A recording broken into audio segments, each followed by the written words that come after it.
I didn't say a word when she threw the flowers in the dirt, didn't flinch, didn't raise his voice. Just stood there in the middle of the dusty street while Margaret Hollis, the banker's wife, pearls around her neck, contempt carved into every line of her face, ground the white lilies under the heel of her boot, and said, loud enough for the whole town to hear, flowers don't belong on a dead woman's grave. They belong on a table where someone living can appreciate them. You're making a fool of yourself, old man. Every single week. Silas Granger picked up what was left of the stems, quietly, without looking at her, and the town watched and said nothing.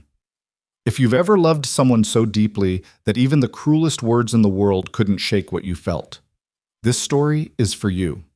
Stay with me until the very end, because what happens next will change how you think about loyalty forever.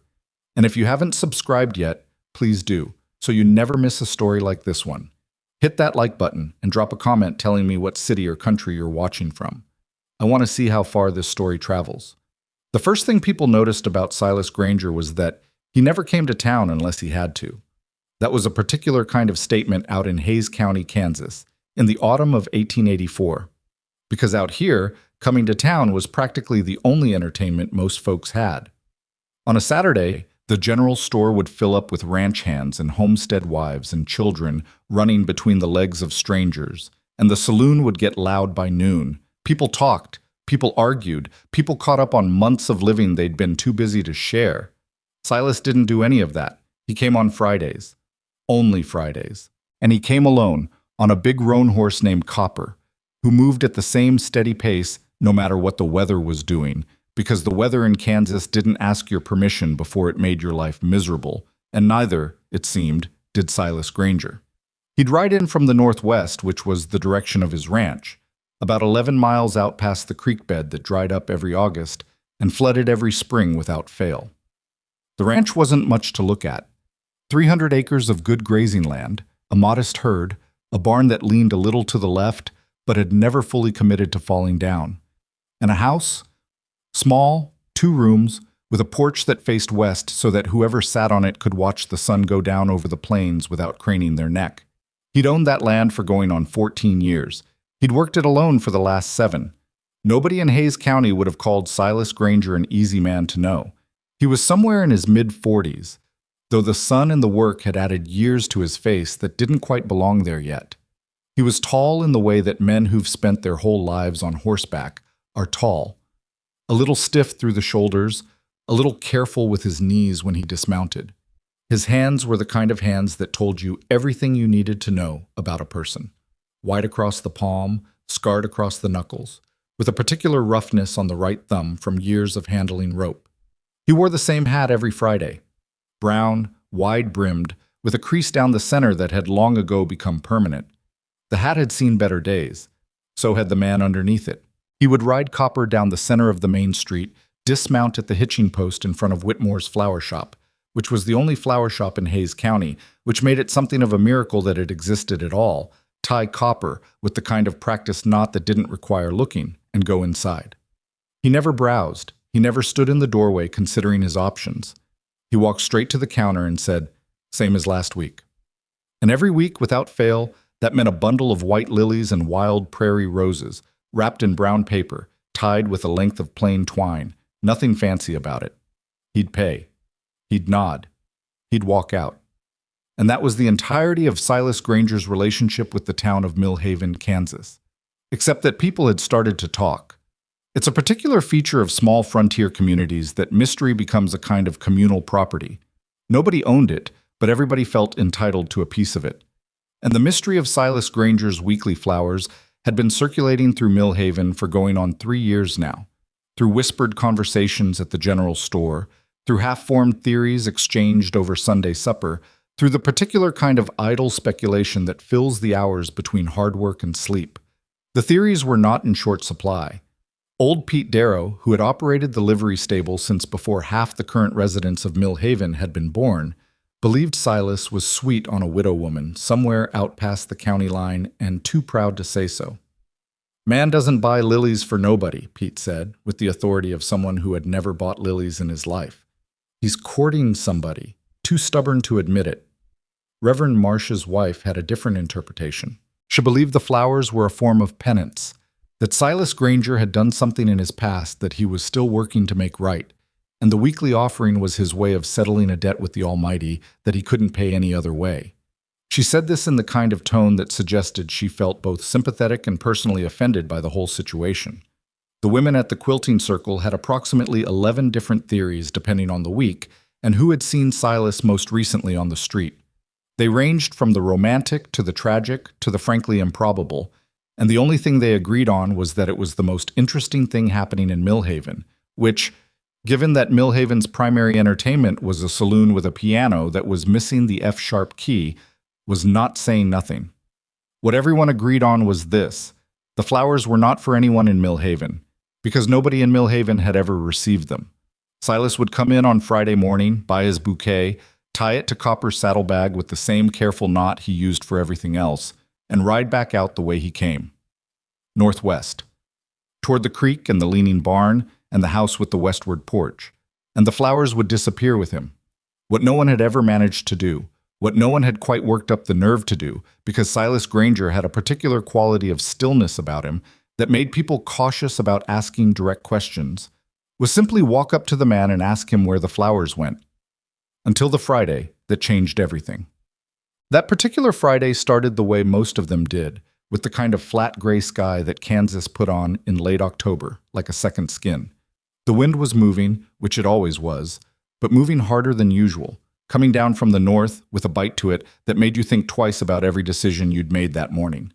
Silas rode in at his usual time, which was somewhere between 8:30 and 9, and he tied Copper at the post with his usual knot, and he pushed open the door of Whitmore's flower shop with the familiar sound of the little brass bell above the frame. The shop was run by a woman named Adelaide Whitmore, who had inherited it from her mother and would eventually pass it to her daughter. But Adelaide had taken ill with a chest cold that had settled in and refused to leave for 3 weeks now, and so the shop on that particular Friday morning was being run by Adelaide's daughter, Hazel. Hazel Whitmore was 26 years old. She had her mother's careful hands and her father's directness, which was a combination that had served her reasonably well in life and gotten her into trouble in equal measure. She had grown up in this shop, which meant she had grown up knowing everything there was to know about what flowers meant to people. Not the sentimental version, not the poetry book version, but the actual human version. The version where a man came in 2 days after his wife left him and bought yellow roses because yellow roses were what she'd always wanted, and he'd never thought to give them to her while she was still there to receive them. The version where a mother bought carnations for a daughter she hadn't spoken to in 4 years, stood at the counter rehearsing what she was going to say, and then left without buying anything at all. Hazel Whitmore understood that flowers were rarely just flowers. She had seen Silas Granger come in every Friday for as long as she could remember. She'd watched him from the back room as a child, watched the way he stood at the counter with his hat in his hands, always took the hat off when he came inside, which her mother had noted approvingly more than once, and asked for the same thing. She had grown up watching the town talk about him. She had grown up watching nobody actually ask him anything. She was, as it happened, in the middle of wrapping a bundle of white lilies and prairie roses when the bell rang, and Silas came in that Friday morning. She looked up. He looked at her. There was a brief pause that had the quality of a small private renegotiation, the moment where two people who have never actually spoken to each other directly have to decide how they're going to interact. "Mrs. Whitmore's daughter," Silas said. It wasn't quite a question. "Hazel," she said, "Mama's not well." "Sorry to hear that." He said it the way men of his generation said those things, briefly, genuinely, without elaboration. He moved toward the counter. "I was already wrapping yours," she said. "Same as always?" Something shifted in his expression, too small to name, too quick to catch. "You know my order? You've been coming in every Friday since before I could see over this counter," she said. "I know your order." She finished wrapping the bundle, tied the twine, slid it across the counter. He reached for it, and she kept her hand on the paper just a half-second longer than she needed to. He looked at her, and Hazel Whitmore, who had spent 26 years watching this man come and go and never say more than 4 words to anyone in her mother's shop, said, "Who are they for?" The shop went very quiet. Outside, the wind pushed against the window glass, and the sign above the door creaked on its bracket. Somewhere down the street, a horse stamped and blew. Silas Granger didn't answer immediately. He didn't look away either. He stood there with his hat against his chest and his other hand resting on the brown paper package, and the silence between them had a texture to it, heavy but not hostile, more like the silence before a door opens. "My wife," he said. Hazel waited. Her name was Clara. The past tense sat in the room between them like a stone in a stream. Hazel had heard the theories. Everyone had. The widow passed the county line, the penance, the courting. None of them had included this. She realized now, looking at him, she'd thought the same thing as the rest of them, in some vague, unexamined way. That there was a living woman somewhere receiving these flowers. That there was a story with someone still breathing at the center of it. "Was," she said, not unkindly. 7 years ago this past March, Silas said. Fever took her. 3 days, and then she was gone.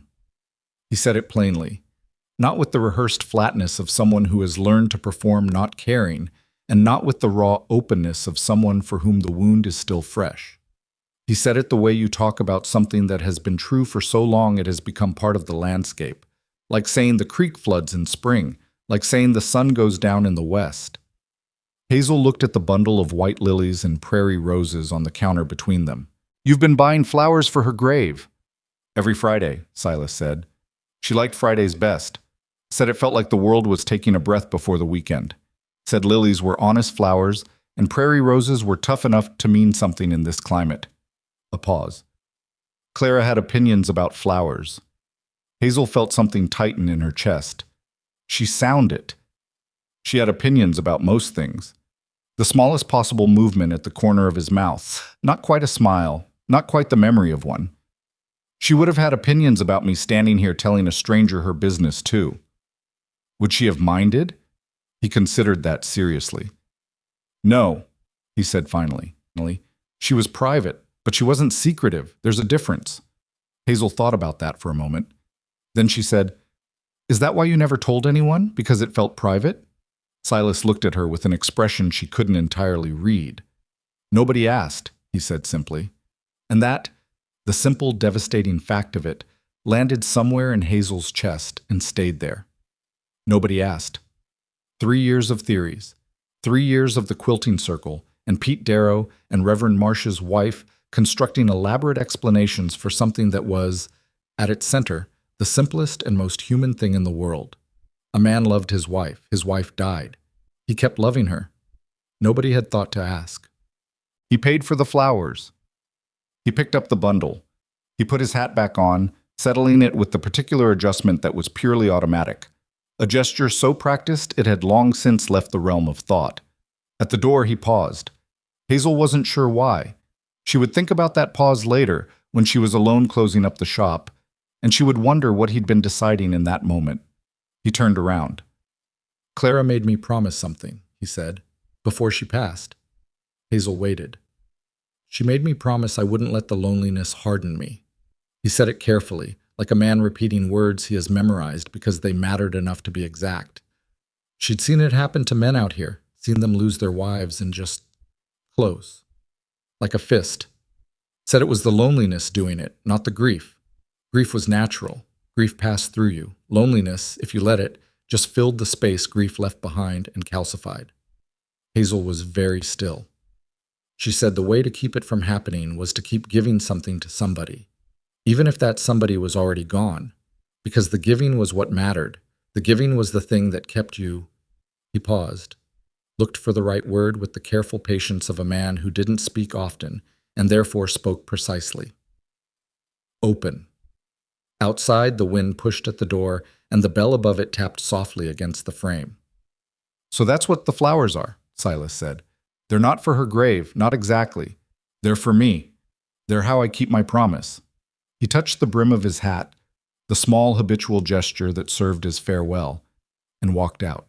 Hazel stood behind the counter and listened to the bell settle and the wind take him, and she felt, with a certainty she couldn't have explained, that she had just been trusted with something that mattered.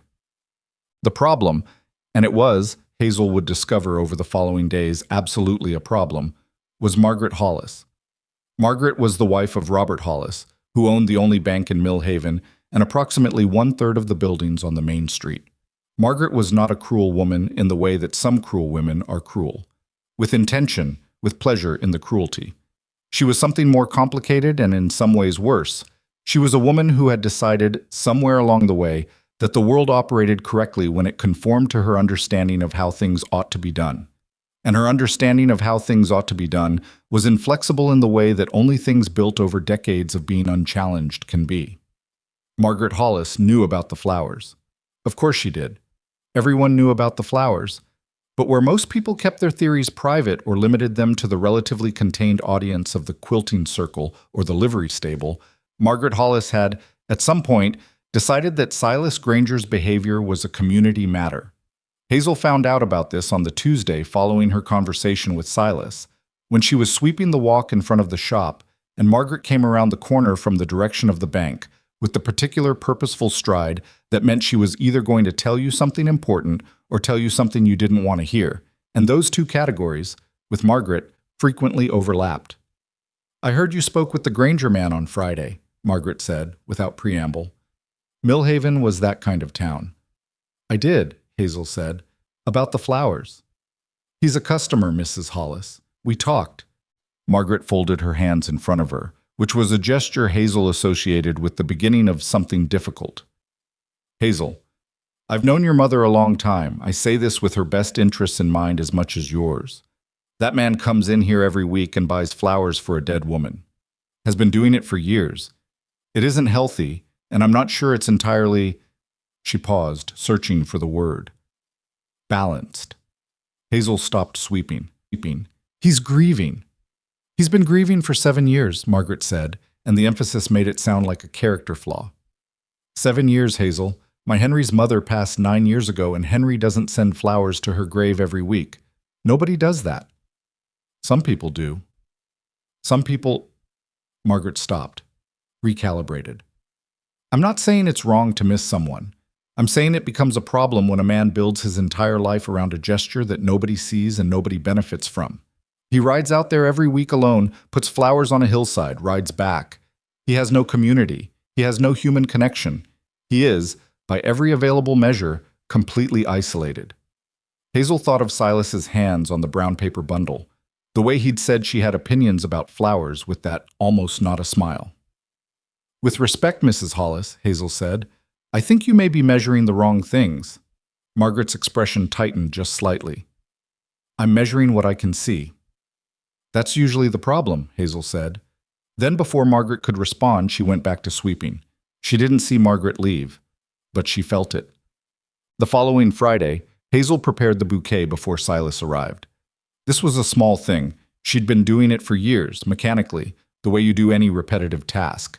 But this time she took a little more care. She selected the lilies herself from the morning delivery, looking for the ones with the stems that were straightest, the petals that had the cleanest edges.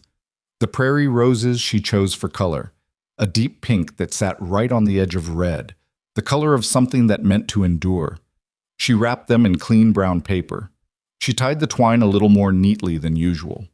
When Silas came in, he stopped just inside the door the way he sometimes did, that brief pause where the interior of the shop was registered against whatever weather he'd come in from.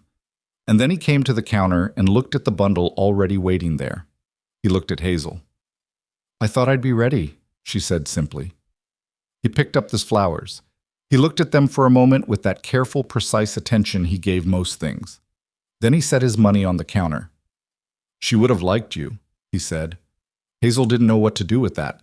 She was surprised to find her throat tighten unexpectedly. "Based on what?" she managed. "You ask real questions," Silas said. Clara didn't have patience for the other kind. He picked up the bundle. He moved toward the door. And then, because Hazel had spent the entire week thinking about the hill to the northwest, about the grave she'd never seen, about the flowers that disappeared every Friday and what they looked like laid against prairie grass in the October wind, she said, "Mr. Granger." He stopped. "Would you mind," she said carefully, "if I came with you sometime?" The silence lasted long enough that she thought she'd overstepped, long enough that she started composing, in the back of her mind, the apology she would offer. Then Silas Granger said, "Next Friday, if the weather holds." He touched his hat brim. The bell chimed, and he was gone. Outside, the wind was picking up from the north again, rattling the window glass and moving through the dry grass along the street with a sound like whispering. Down the block, Margaret Hollis stood in front of the bank, watching the street with folded hands and an expression that had not yet become a problem, but was, Hazel understood instinctively, already becoming one. She turned back to her flowers. Next Friday, she told herself, if the weather holds. In Kansas, that was always the question. The week between that Friday and the next one was the longest week Hazel Whitmore had experienced in recent memory, and she was not a woman who typically paid much attention to the passage of time. She had work to fill it. Her mother was still unwell. The chest cold had loosened its grip slightly, but not let go entirely, which meant Adelaide Whitmore spent most of her days in the back bedroom wrapped in quilts and offering unsolicited opinions about how Hazel was running the shop from a distance of approximately 15 feet. The morning deliveries still came, the regular customers still came.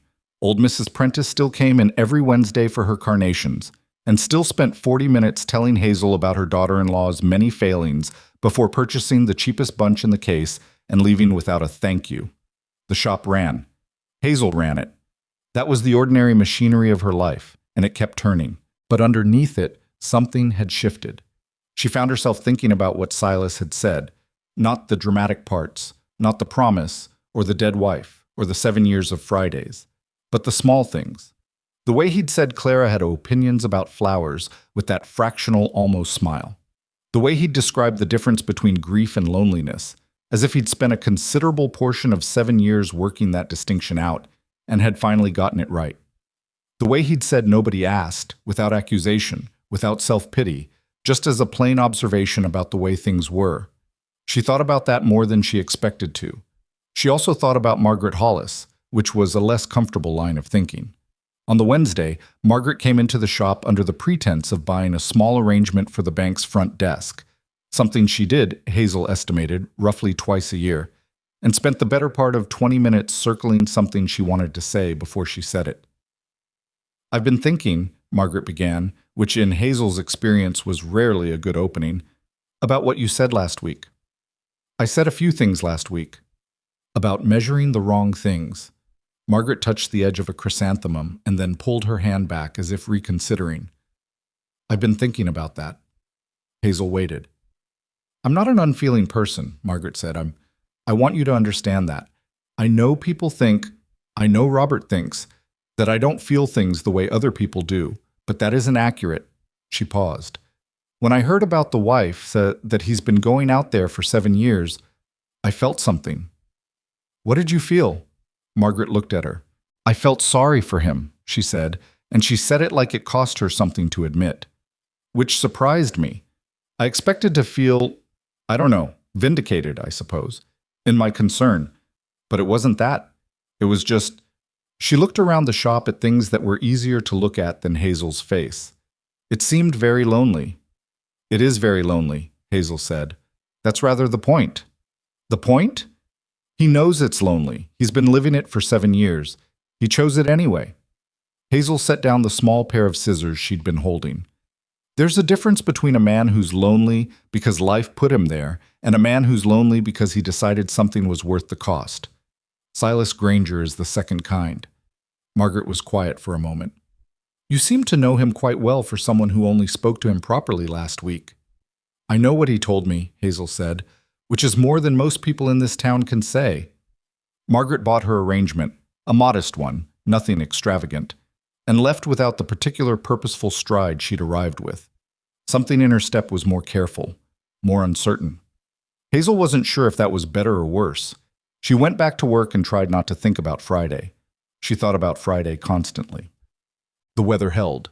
That was not guaranteed in late October in Kansas. The sky had been making suggestions all week about the kind of weather it might produce if pushed. A gray heaviness in the mornings, a wind from the northwest that arrived each afternoon as if to conduct a survey of everything it might later destroy. But on Friday morning, the sky was clear and cold and flat and blue, the kind of blue that had no gentleness in it, but at least wasn't threatening anything. Hazel had the bouquet ready before the shop was properly open. She'd been in at first light, which was earlier than she needed to be, and later than she'd been awake, having spent a portion of the night running through variations of a conversation she hadn't had yet with a man she barely knew. Her mother's voice from the back bedroom when Hazel came through to put the kettle on. "You're up early."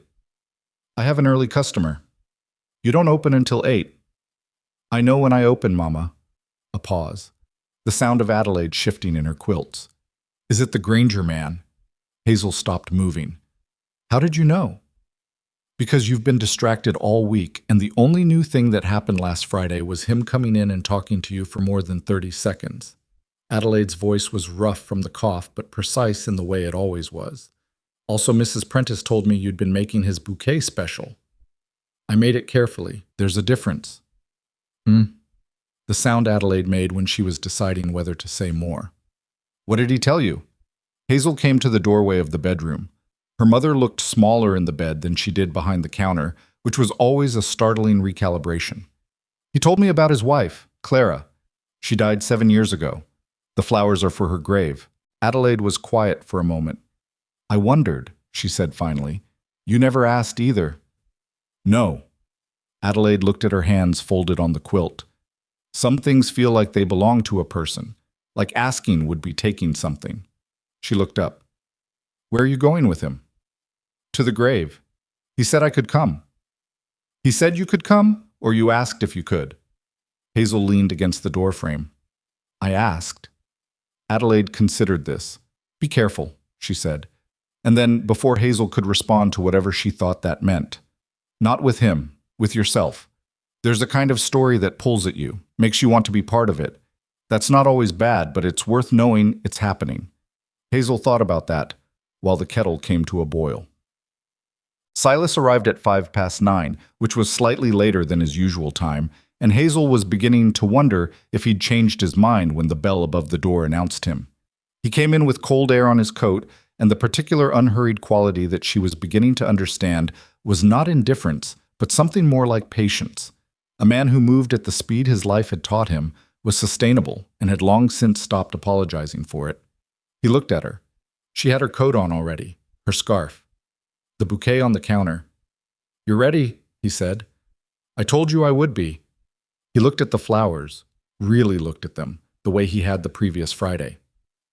"You changed the roses." Hazel glanced at the bundle. "I chose deeper color ones this week, more pink. I thought, in this light, out on the prairie, they'd carry better." Silas picked up the bouquet. He turned it slightly in his large hands, examining the angle she'd tied the twine. Clara would have called that practical. "Is that a compliment?" "From Clara, yes." He set the flowers down and reached into his coat pocket for his money. For most people she knew, practical meant something closer to unromantic. Clara thought that was backwards. She said if you couldn't be practical about the things that mattered, you didn't actually understand how much they mattered. Hazel picked up her gloves from behind the counter. "She sounds like someone worth knowing." Silas said nothing for a moment. He put his money on the counter without counting it. He always put exactly the right amount, which meant he always had it ready, which meant he thought about this before he arrived, and somehow that detail undid something in Hazel's chest. "She was," he said, "the best person I've known in my life, and I'm not saying that because she's gone. I said it when she was alive too. She knew I thought it." A pause. "I want you to know that because some people hear about a man going to his wife's grave every week and they think he's doing it from guilt. I want to be clear that I'm not." Hazel pulled on her left glove, then her right. "Why are you telling me that?" "Because you're coming with me," Silas said simply, "and I'd rather you understood what you're coming to." He picked up the flowers. He held the door. She locked the shop. Her mother would rest, wouldn't need to be on her feet, and stepped out into the cold October morning, and they walked together to the hitching post where Copper stood with the resigned patience of a horse who had made peace with a great deal. Silas had brought a second horse, a bay mare, older, with white around her muzzle, and the expression of an animal who had seen most things and formed opinions about them. She was already saddled. Hazel looked at the mare. "You planned this." "You said you wanted to come," Silas said, swinging up onto Copper with the practiced economy of someone who had done it 10,000 times. "Seemed inconsiderate to make you walk 11 miles. Hazel almost laughed. Almost. She gathered the mare's reins and mounted with somewhat less elegance. She could ride, had ridden since childhood, but not recently and not often, and the mare registered her inexperience with a small sideways step that was more commentary than complaint. "What's her name?" Hazel asked. "Patience," Silas said. Hazel looked at him. "Clara named her," he said. Said it was a virtue the horse had more of than most people she knew. They rode northwest out of Mill Haven, past the grain store and the feed yard, and the last few buildings that constituted the edge of town, and then the town was behind them, and there was just the prairie, flat and enormous, and the color of old straw, stretching to a horizon that seemed further away than any horizon had a right to be. They didn't talk for the first mile or so, and the silence wasn't uncomfortable. That surprised Hazel, who had expected it to be, had half-rehearsed things to say to fill it. But the land had a quality that made conversation feel like something to be considered carefully rather than rushed into, and Silas moved through it with an ease that suggested he and this stretch of Kansas had long since come to terms with each other. It was Hazel who broke it first. "How long have you been on the ranch?" 14 years, Silas said. "We came out from Ohio, Clara and I, 1870. He rode with his reins loose, barely holding them, which was the mark of a man who trusted his horse completely. I'd been telling her for 2 years that we ought to go west, that there was land out there that cost almost nothing and could become something. She thought I was chasing a story I'd read somewhere." "Were you?" "Probably," he said. "Most men who go west are chasing something they read somewhere. Doesn't mean what they find is wrong, just means it's different from what they expected."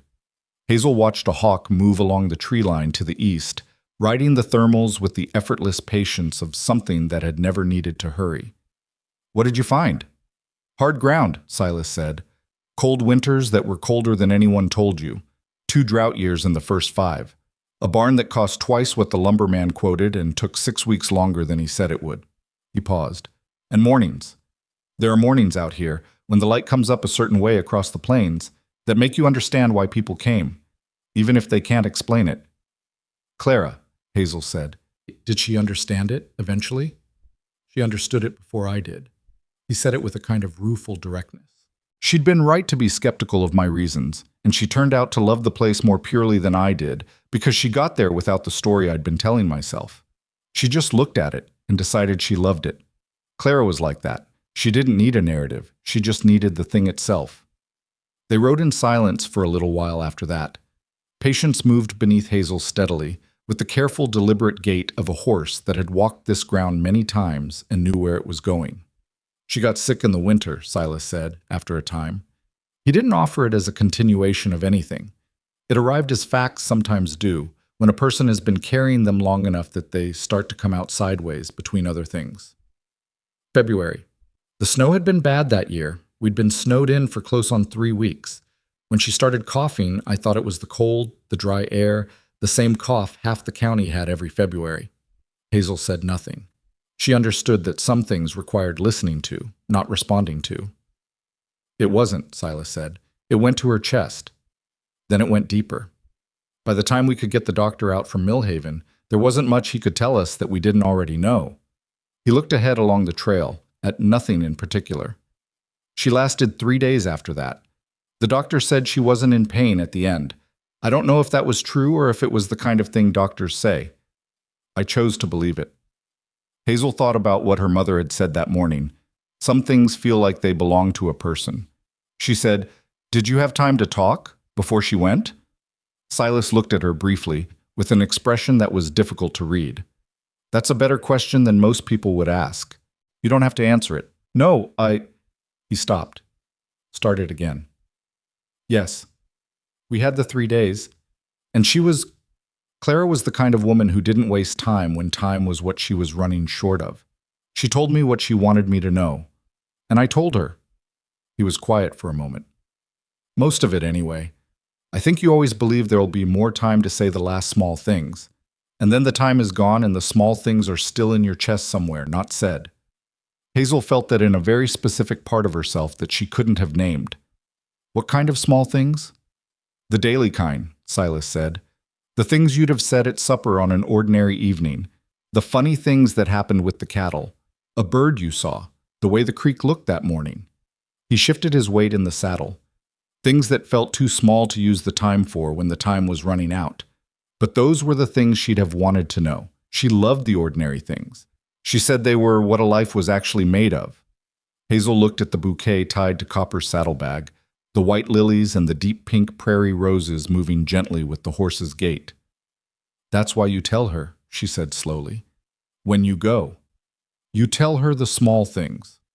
Silas looked at her. "The things you'd have said at supper," Hazel said. "The calves born this week, the fence that needed fixing, the way the creek looked." He was quiet for a long moment. "Every Friday," he said, finally. "What?" The hill appeared after about an hour of riding. Not dramatic, not the kind of hill that announced itself. It rose gradually out of the flat land, a low swell in the prairie with a single oak standing at its crest, old enough that its trunk had the gnarled, decided quality of something that had made peace with its own persistence. From its base, looking south, you could see the land roll away toward the horizon in all directions, the dry grass pale and enormous, the sky above it a cold, precise blue. Silas dismounted. He untied the bouquet from Copper's saddlebag carefully, the same care he used for everything that mattered. He didn't rush. He didn't perform the moment. Hazel dismounted from Patience and looped the reins around a low branch. She hung back slightly. This felt important, not to crowd what was about to happen, not to make it about her presence. She was a witness. She understood that much. The grave was simple. A flat stone, not large, set into the earth at the crest of the hill beside the oak's roots. The stone had Clara's name on it, and the years, and below them a sentence that Hazel had to move a little to read. She loved the ordinary things. Hazel stopped moving. She stood there reading those 4 words, and something happened in her that she hadn't anticipated and couldn't stop. A tightening behind her eyes, a fullness in her throat that she hadn't earned and hadn't expected and couldn't entirely explain. Silas crouched beside the stone. He set the flowers down, not hurriedly, not casually, but with the same deliberate attention he brought to everything, leaning them against the base of the stone so they'd stay. Then he was quiet for a moment. Then he started talking. He talked to Clara the way Hazel had talked to her mother when she was 12 years old, and her mother had gone to her sister's house for 2 weeks, and Hazel had been at home alone for the first time in her life, just out loud, to the empty room, because the talking was what kept the silence from becoming something worse. He talked about the week, a calf born 3 days ago, red and small and determined, the north fence line that had been giving him trouble since August, and had finally, this week, accepted the new posts. A fox he'd seen near the barn 2 mornings running, bold enough to sit in the open and look at him without moving. The first frost on the grass. A dream he'd had about the farm in Ohio that he couldn't remember clearly but had woken with the feeling of. He talked about small things. Hazel stood 30 feet away and felt the weight of 7 years of small things. Every Friday, all the ordinary accumulation of a life lived fully and in detail, and with no one to tell it to except this stone on this hill, and she understood, more completely than she had standing in the shop last week, more completely than she had riding here this morning, what Clara's promise had actually cost him to keep. Not the riding, not the buying of flowers, not even the talking, the not forgetting, the choosing every single week to notice the small things and save them up so they could be told. Because noticing required feeling.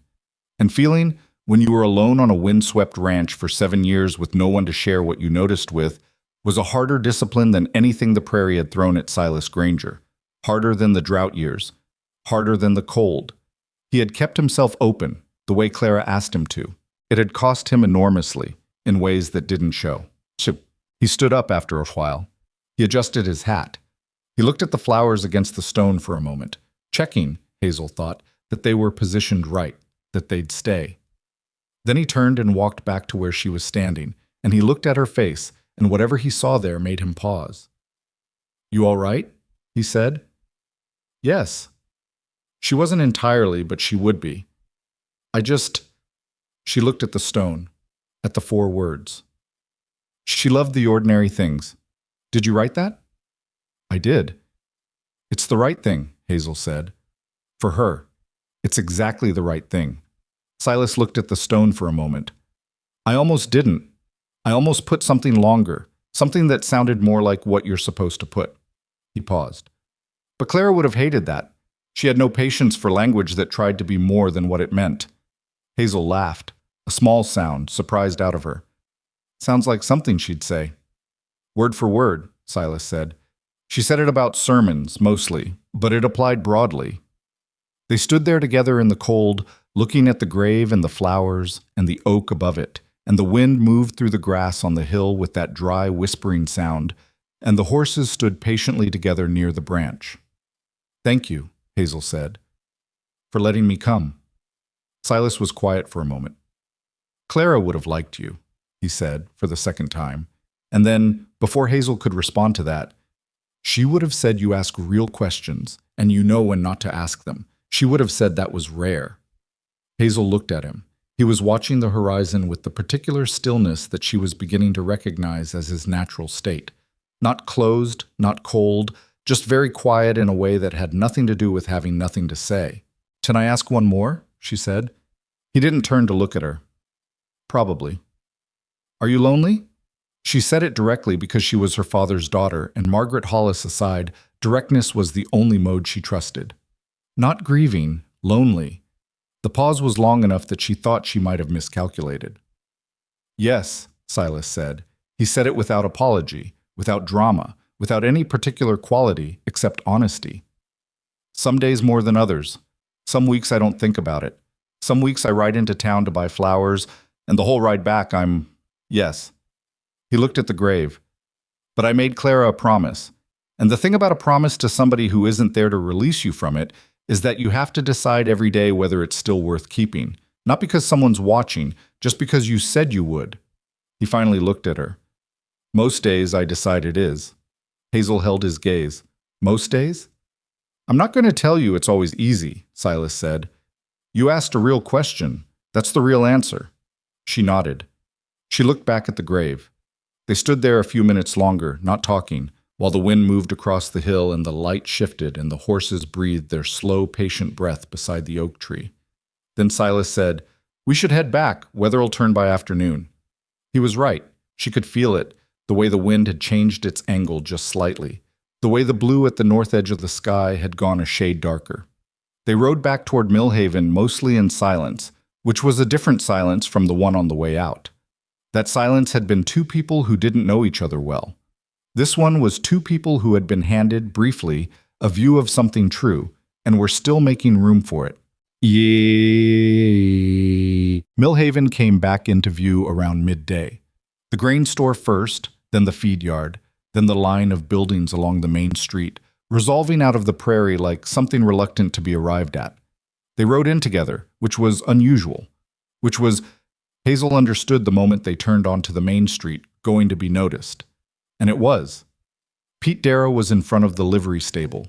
He didn't say anything, but he watched with the particular alertness of a man updating a theory in real time. Two women from the quilting circle were coming out of the general store, and they stopped, and one said something to the other behind her hand. Hazel kept her eyes forward. She thought she saw, out of the corner of her eye, the door of the bank open slightly, and the pale face of Margaret Hollis at the gap. At the flower shop, they both dismounted. Silas took Patience's reins without being asked and looped them over the post beside Copper. Thank you, he said, for the company. Hazel looked at him. Same time next week? Something changed in his face. Not large. She was already learning that nothing changed large in Silas Granger's face. But it changed. If you want to come, he said, you don't have to. I know I don't have to, Hazel said. I'm asking because I want to. He looked at her for a moment. Then he touched his hat brim. Same time next week. He mounted Copper. He rode northwest out of town, past the grain store and the last buildings, until the prairie took him, and the horizon closed behind him like water. Hazel stood on the walk in front of her mother's shop and watched him go, and she was aware of the eyes on her from the quilting circle, from Pete Darrow's direction, from wherever Margaret Hollis was watching, and she found she didn't particularly care. She thought about a stone on a hill.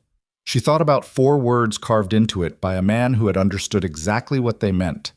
She thought about small things saved up and spoken out loud to someone who could no longer hear them, except that she wasn't sure that was true. She wasn't sure the speaking wasn't its own kind of hearing. She thought about the difference between grief and loneliness, and the particular courage of choosing not to let the second one win. And she thought, not for the first time but more clearly than before, about her mother's warning, about the kind of story that pulls at you, makes you want to be part of it. She went inside the shop. The bell rang above her. The smell of cut flowers and cold water and earth met her, familiar and steadying. She hung her coat. She put on her apron. She had 3 hours left in the workday, and Patience's steady gait was still in her legs, and the image of white lilies against a gravestone was somewhere behind her eyes, where it would stay for a long time. From the back bedroom, her mother's voice. How was it? Hazel thought about how to answer that, thought about everything she'd seen and everything she'd heard, and the hawk riding thermals above the tree line, and the way Silas had said most days without flinching. It was real, she said finally. A pause from the back bedroom, then, good, that's the most you can ask for. Hazel picked up her scissors. She had a delivery to prepare. Outside, the sky at the north edge was darkening, the way Silas had said it would.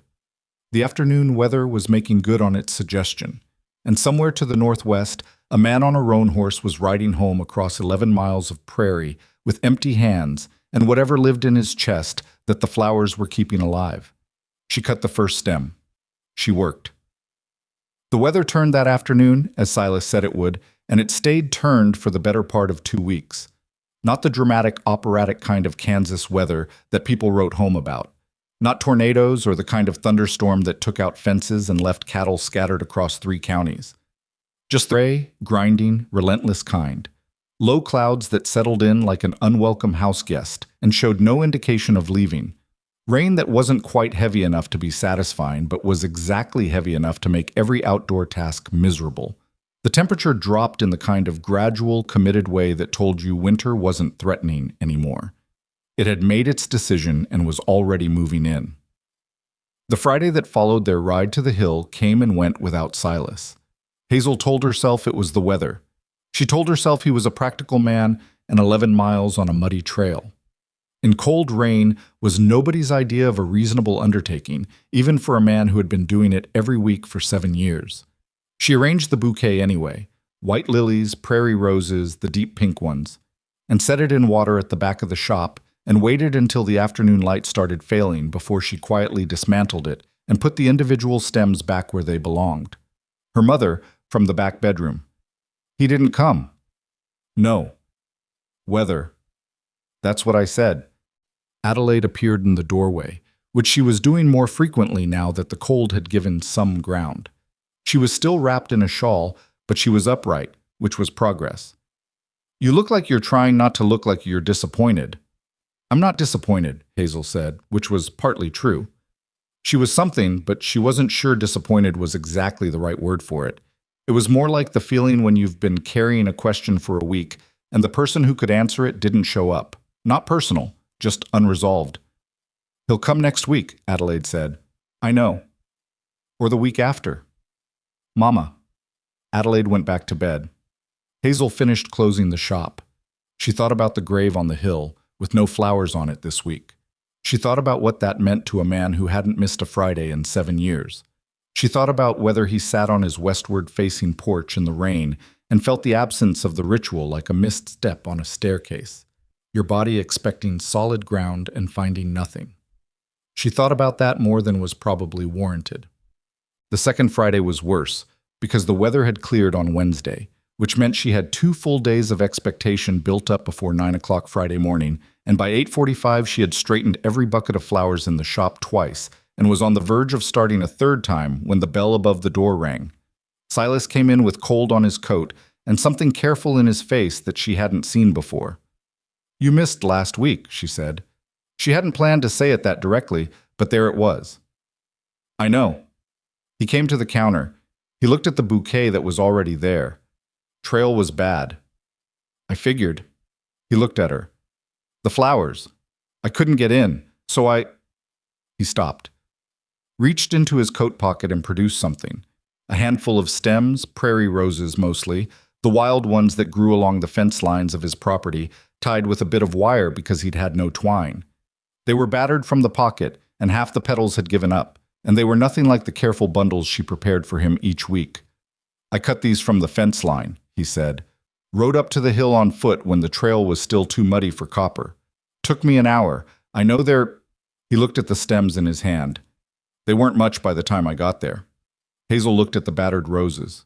She looked at him. You walked, she said. Couldn't leave it. It was already a week late. He set the stems on the counter, not quite sure what to do with them now that he'd shown them. I know it probably sounds... It doesn't sound like anything except what it is, Hazel said. She picked up the stems. The wire was tight around them, the kind of knot a man ties when he's working with whatever's available and doesn't have time to be precise. I'll put these in water. They're mostly done. They're not done until I say they're done. She set them in a short jar with water and moved them to the window ledge where the light was best. They did look rough, but they were still standing, most of them, which under the circumstances felt like a significant achievement. She turned back to Silas. She slid the prepared bouquet across the counter. This week's, she said. He looked at it. He looked at her. He paid without counting the money, the way he always did. He picked up the bundle. Same time next week, he said. I'll have your coat ready to go, Hazel said. Something moved in his face. Not a smile exactly. More like the territory adjacent to one. Adelaide well enough to mind the shop. She's well enough to have opinions about how I mind it. So yes. This time it was closer to a smile. Not much, but measurable. They went back the following Friday, and the Friday after that, and by the time December settled in with its particular brand of iron gray intention, the ride to the hill had become a thing with its own rhythm. Hazel would have the bouquet ready. Silas would arrive at 9:05, which was always 9:05, which she had come to understand was not lateness, but the precise amount of time it took Copper to cover the distance from the ranch at his natural pace. They would ride out northwest together, and Hazel would listen and sometimes ask questions and sometimes say nothing at all, and Silas would talk to Clara about the week's ordinary things, and then they would ride back. It was simple. It was the most uncomplicated friendship Hazel had ever had, partly because Silas had no interest in performance, and partly because the ritual at its center was too honest to allow for pretense around it. What was less simple was Millhaven. The town had been watching. Small towns have a metabolism of their own, a way of processing new information through every available channel simultaneously, so that by the time something becomes official knowledge, it has already been semi-official knowledge for weeks, worked over and worried at, and turned in people's hands, until the original fact has accrued a significant amount of additional material that may or may not bear any relationship to what actually happened. The original fact, in this case, was that Hazel Whitmore had been seen riding out of town with Silas Granger on a Friday morning and returning with him at midday. This had happened multiple times. People had drawn conclusions. Pete Darrow's theory had evolved significantly. I was no longer convinced Silas was courting a widow past the county line. He had pivoted to the position that Silas was now courting Hazel Whitmore, which Pete considered a natural development and discussed with anyone who stood still long enough at the livery stable. The quilting circle had fractured into two distinct camps, those who found the whole arrangement romantic and those who found it troubling, and the border between the two camps shifted depending on who was doing the talking and what mood they were in. Reverend Marsh had stopped speculating publicly, which in Hazel's experience meant he was speculating privately with considerably more energy. And Margaret Hollis had gone quiet, which was the thing that Hazel found most difficult to account for. Margaret's particular mode of community concern tended to be vocal. The silence didn't read like resolution. It read like something being considered. Hazel noticed all of this in the peripheral way that you notice weather building on the horizon, aware of it, but focused on what's directly in front of you. What was directly in front of her on the third Friday of December was a problem. She'd been in early, as usual. The delivery had come before 7, and she'd gone through it and discovered that the lilies were wrong. Not wrong in the catastrophic sense, but wrong enough. The stems were shorter than she'd ordered, which meant they'd been cut early, which meant they'd likely started their decline before they'd arrived, which meant they might not make it to the hill and back without the petals going heavy and loose in a way that wouldn't be right. She was standing at the back counter examining them, pressing the base of a stem with 2 fingers to check the firmness, when the shop door opened. She assumed it was Silas. She didn't look up. I need to tell you something about the lilies this week. I'm not Silas Granger. Hazel looked up. Margaret Hollis stood inside the door, without her usual purposeful stride, without the folded hands. She looked, for the first time in Hazel's experience of her, uncertain. She was carrying something, a small paper bag from the general store, which was a prop.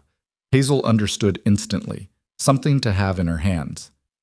Mrs. Hollis. "I'm not here to buy anything," Margaret said, which made the bag somewhat more obviously a prop. "I wanted to—" She stopped, looked around the shop in the way people look around rooms when they're trying to decide how to begin something they've been working up to for some time. "I've been thinking. You said that last time." "Yes, well." Margaret moved toward the counter, not quite reaching it. "I went to see him." Hazel went still. "I'm sorry?" "Silas Granger. I rode out to his ranch."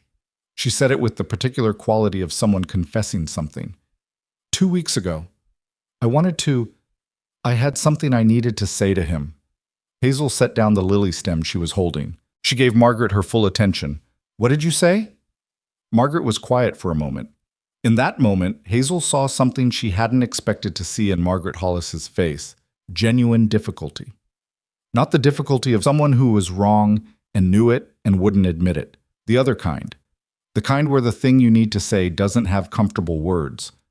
"I told him what I'd done," Margaret said, "with the flowers. That Friday on the street. I told him it was—" She stopped. "I told him it was unforgivable, what I did. I used that word deliberately. And he said—" She paused again. Her grip on the paper bag shifted. "He said, 'Mrs. Hollis, Clara would have had a few things to say to you, and then she'd have found a way to let it go, because that was her way, and I'm still working on learning it, but I'm getting there.'" Hazel was quiet for a moment. She thought about Silas saying that. She could hear it in his voice, the exact cadence of it, careful and precise, and without the comfort of easy forgiveness, but without cruelty either. "That sounds like him," she said. "I know." Margaret set the paper bag on the counter. Her hands were, Hazel noticed, not quite steady. "I've been going to that store for 23 years, she said. "Robert and I have lived in this town that long. And I realized, sitting across from that man in his kitchen, Hazel, he made me coffee. He didn't have to do that. The man I'd humiliated on a public street made me coffee. I realized I'd spent 23 years deciding what things meant about people without asking the people what they meant." Hazel said, "That's a hard thing to realize." "It is," Margaret said. She didn't make it smaller than it was. "He told me about Clara. Not everything, I think, but enough. He told me about the promise." She looked at Hazel directly. "You've been going with him, on Fridays." "I have." "Does it help him, having company?" Hazel thought about that honestly. Not about what would be the right answer or the reassuring answer, but about what she actually believed. "I think it helps and doesn't help at the same time," she said. "The going to the grave, the talking to Clara, that's his. I don't participate in that. I just ride with him, and I listen on the way there and on the way back, and I think the listening is the part that matters. He's been storing up small things with no one to tell them to." Margaret looked at the lily stems on the back counter. "I didn't know she existed," she said, "before last week. Clara. I'd heard there'd been a wife. I didn't—" She shook her head. "She loved the ordinary things. That's what it says on her stone?" "That's what it says." Margaret picked up her paper bag. She looked at it as if she'd forgotten what was in it. I want to ask you something, and I need you to tell me if I'm overstepping." Hazel waited. "I'd like to contribute to the flowers," Margaret said. I don't want to make a show of it. I don't want credit. She set the bag back down. "I broke the flowers once. I want to have been part of putting them back." Hazel looked at her for a long moment. "I'll tell Silas you asked," she said. "It's not my decision to make." Margaret nodded. "That's fair." She picked up the bag. "I'll wait to hear." She walked to the door. She paused with her hand on the frame. "She must have been something," she said. "Clara. To make a man like that." "I think it was more that she brought out what was already in him," Hazel said. "That's what it sounds like to me." Margaret Hollis opened the door and went out into the cold December morning, and the bells settled behind her, and Hazel stood with the inadequate lilies on her back counter and the full, complicated weight of what had just happened. She told Silas on the ride out that Friday. Not at the beginning. She let the town fall behind them, and the prairie open up before she said anything, because she'd learned by now that certain things needed space around them before you put them into words. He listened without interrupting, which was his way. When she'd finished, he was quiet for a bit. The horses moved, the grass was winter dry and pale. A skein of geese passed overhead going south, their honking faint and then gone. She came to the ranch, he said finally. Not a question. 2 weeks ago, apparently. She said you made her coffee. Silas was quiet for another moment. Seemed like the thing to do. It was cold. She'd ridden out. A pause. She cried a little, didn't want to, tried to hide it. Did she? Not really. He shifted in the saddle. I felt sorry for her. That surprised me. She said something similar, about you. He processed that. She wants to give money for the flowers.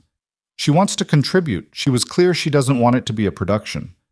Silas said nothing for long enough that Hazel thought he might have decided not to answer. Then, Clara would have said, take the money. Not because we need it, but because it costs Margaret something to offer it, and refusing a real cost isn't generosity. He adjusted his grip on Copper's reins. She also would have said to make sure Margaret understood this isn't about the flowers. The flowers are just the way the thing looks on the outside. What's the thing on the inside? He looked at her sideways. Keeping a promise, he said. That's all it ever was. It was on the 5th or 6th Friday of riding together. Hazel had stopped counting with any precision because the Fridays had become their own kind of time, distinct from the regular week's measure. That the trouble started in a form she hadn't anticipated. It came from the direction she should have seen and didn't, partly because she'd been watching Margaret and partly because she'd been watching Silas. And the thing with paying attention to two things at once is that it usually means you're missing a third. The third thing was a man named Clem Darby. Clem Darby was 29 years old and worked as a clerk at Robert Hollis's bank and had, for approximately the past year, made his interest in Hazel Whitmore known through a series of increasingly unsubtle gestures that Hazel had been deflecting with the particular skill of a woman who is practiced at not directly refusing someone she has to see regularly in a town with limited social exit routes. Clem was not cruel. He was not Margaret Hollis. He wasn't even unpleasant exactly. He was the kind of young man whose confidence had slightly outrun his self-awareness, who had decided at some point that persistence was the same thing as devotion, and who therefore could not distinguish between the two when he was doing it. He had been watching the Fridays. He came into the shop on a Tuesday, which was not his usual day. He came in on occasional Thursdays for small bouquets that Hazel understood were meant to be given to her, and which she graciously received and put in water, where they sat until she quietly removed them. On this Tuesday, he came in with an expression she'd learned to associate with a prepared speech. I need to ask you something, he said. Hello, Clem. She kept working. She'd found, with Clem, that continuing to work made conversations shorter. I've been seeing you ride out on Fridays with Silas Granger. He said the name with a particular intonation. Not quite contempt, not quite concern. Something younger than either. Something closer to wounded. I visit the ranch with him, Hazel said. This was the version she offered in public, which was technically accurate. The grave felt private in the way that Adelaide had described last month, like something that belonged to Silas, not to the town's curiosity. Why? She set down her scissors. She looked at him directly because she owed him that. He lost his wife 7 years ago, Clem. He goes out there alone every week. I keep him company. He doesn't need... Clem stopped, started again. He's a grown man. He's been doing it alone for 7 years. He doesn't need you to... I think that's his decision, don't you? I think... Clem's jaw tightened. He was working at staying reasonable, which she could see was costing him. I think you're spending every Friday with a man who's twice your age and has nothing to offer you, and the whole town is talking about it. Hazel looked at him carefully. The whole town talked about him for 3 years before anyone bothered to ask what the flowers meant, she said. I'm not very interested in what the whole town thinks. Clem's face did something complicated. I'm not talking about the flowers, he said. I'm talking about... Hazel, I've been... He stopped. The prepared speech had run into something it hadn't prepared for. I've been trying to let you know how I feel about you for the better part of a year, and you're spending every Friday with someone else. Hazel felt the particular tiredness of having a conversation she'd been hoping to not have. "Clem," she said carefully, "I understand that, and I don't want to be unkind, but what I do on Fridays has nothing to do with how I feel about you. Those are two separate things." "They don't feel separate." "I know they don't." She picked her scissors back up because the conversation needed to be shorter than it was becoming. "Come back when you want to buy flowers," she said. "I'll always be glad to help you with that." He left, and she went back to work. And she told herself she'd handled it and believed it for about 20 minutes before she admitted, in the quieter part of her mind, that Clem Darby going away unhappy in a town this small was the beginning of something and not the end of it. She was right about that. The following Friday, Silas arrived at 9:05 and found three things: the bouquet ready on the counter, Hazel in her coat and scarf, and Clem Darby standing on the walk outside the shop with his hands in his jacket pockets, and the look of a man who has decided that witnessing something directly is better than imagining it. Silas registered Clem with the same quiet attention he gave most things: a single look, a recalibration. He looked at Hazel. "Ready?" "Ready," she said. She came out. She mounted Patience, who accepted her weight with the same measured patience as always. Silas mounted Copper. Clem watched all of this without speaking. They rode past him. Hazel did not look at him, which was its own kind of communication. Silas also did not look at him, which was a different kind.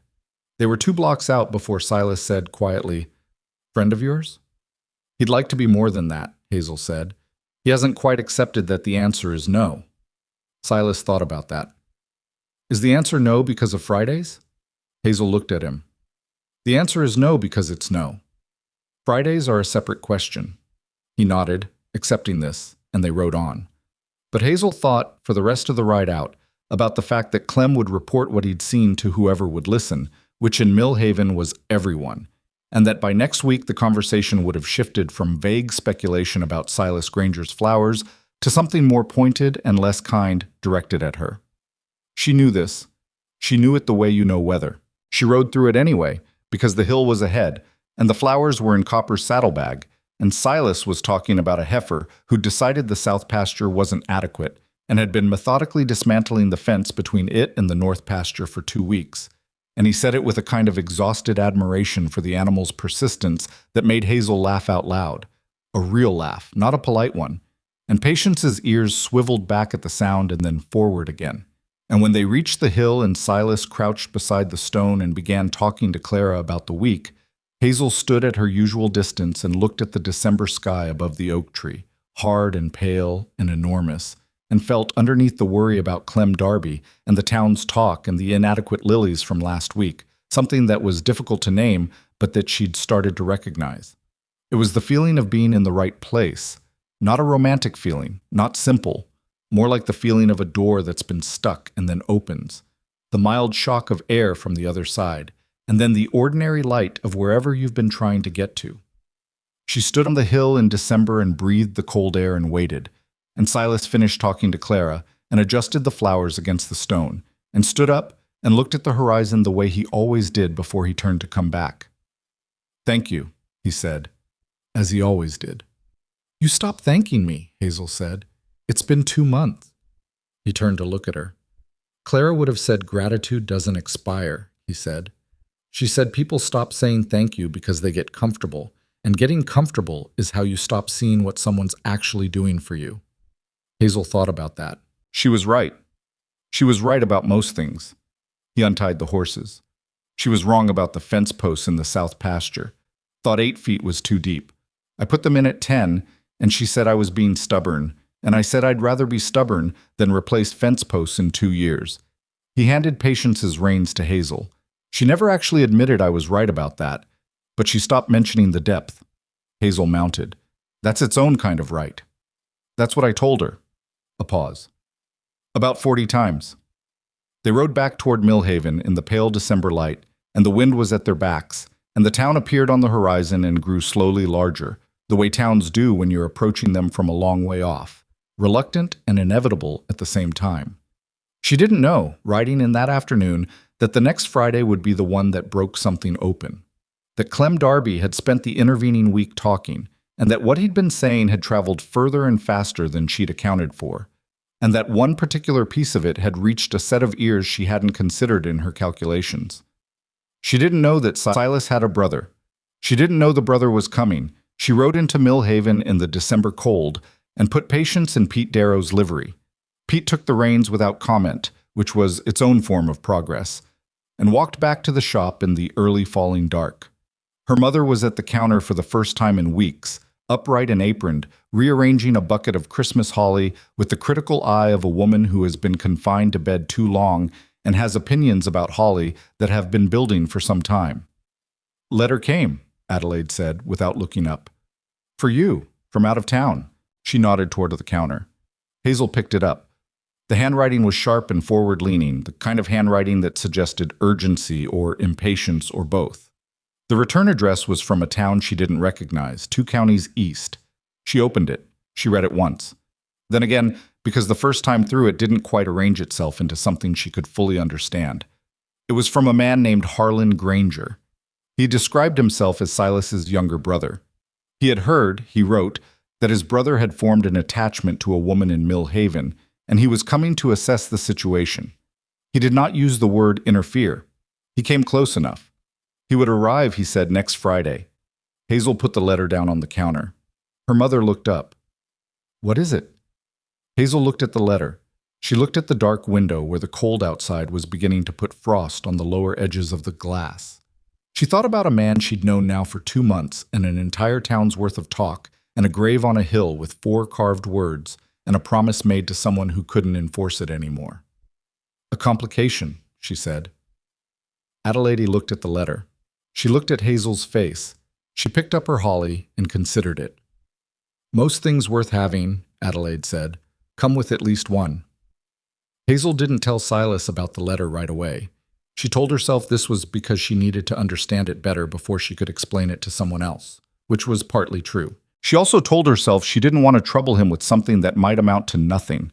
A letter was just a letter. Harlan Granger hadn't arrived yet, and a man writing that he was coming to assess a situation and a man actually arriving to do it were 2 different things separated by a considerable distance that might, for any number of reasons, remain uncrossed.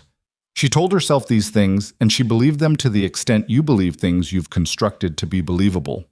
The part she didn't tell herself, because she was honest enough not to bother lying to herself about it, was this. She didn't know how Silas would react. And not knowing how Silas would react to something meant she couldn't prepare for it. And not being able to prepare for something was a condition Hazel Whitmore had never made her peace with. She folded the letter and put it in the drawer beneath the counter, where she kept the twine and the small scissors and the order book, and she went back to work, and she did not take it out again until Thursday evening. Thursday evening, she sat at the kitchen table above the shop.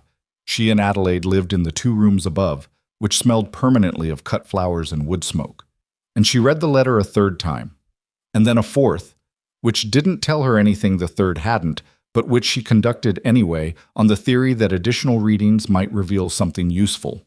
Harlan Granger wrote in the manner of a man who was accustomed to having his concerns treated as legitimate and his assessments taken seriously. He was, he said, the only family Silas had.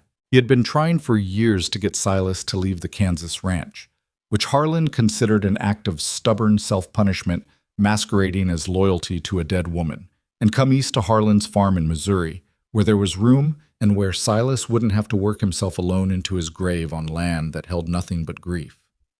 He had written letters to this effect. Silas had not responded to them with anything approaching receptiveness. Now he had heard, through a letter from someone in Millhaven, he did not say who, that Silas had formed an attachment to a young woman who was accompanying him on his weekly rituals, and Harlan was concerned. Not, he was careful to say, about the woman herself, whom he did not know. About Silas. About a man in his mid-40s who had spent 7 years in voluntary isolation, making weekly visits to a grave, being influenced by someone new without anyone looking out for his interests. That phrase, looking out for his interests, was the one Hazel returned to. She sat with it and turned it over and tried to decide if it was sinister or merely overbearing, and concluded it was probably both. Adelaide, from her chair by the stove, "You've read that 4 times. I'm thinking. You're avoiding." Hazel folded the letter. His brother thinks I'm influencing him. Are you? I'm keeping him company, Hazel said. That's all I've ever done. Adelaide looked at her steadily. Adelaide Whitmore had spent 30 years reading the faces of people who came into her shop under the pretense of buying flowers and actually under the pressure of something else entirely, and she was not easy to mislead. That's all? She said. Hazel was quiet for a moment. He's my friend, she said. I didn't plan it. It just became true. Friendships generally do. Adelaide set down her mending. What are you afraid the brother's going to say? I'm afraid he's going to say that I've attached myself to a grieving man and muddied something that was clean.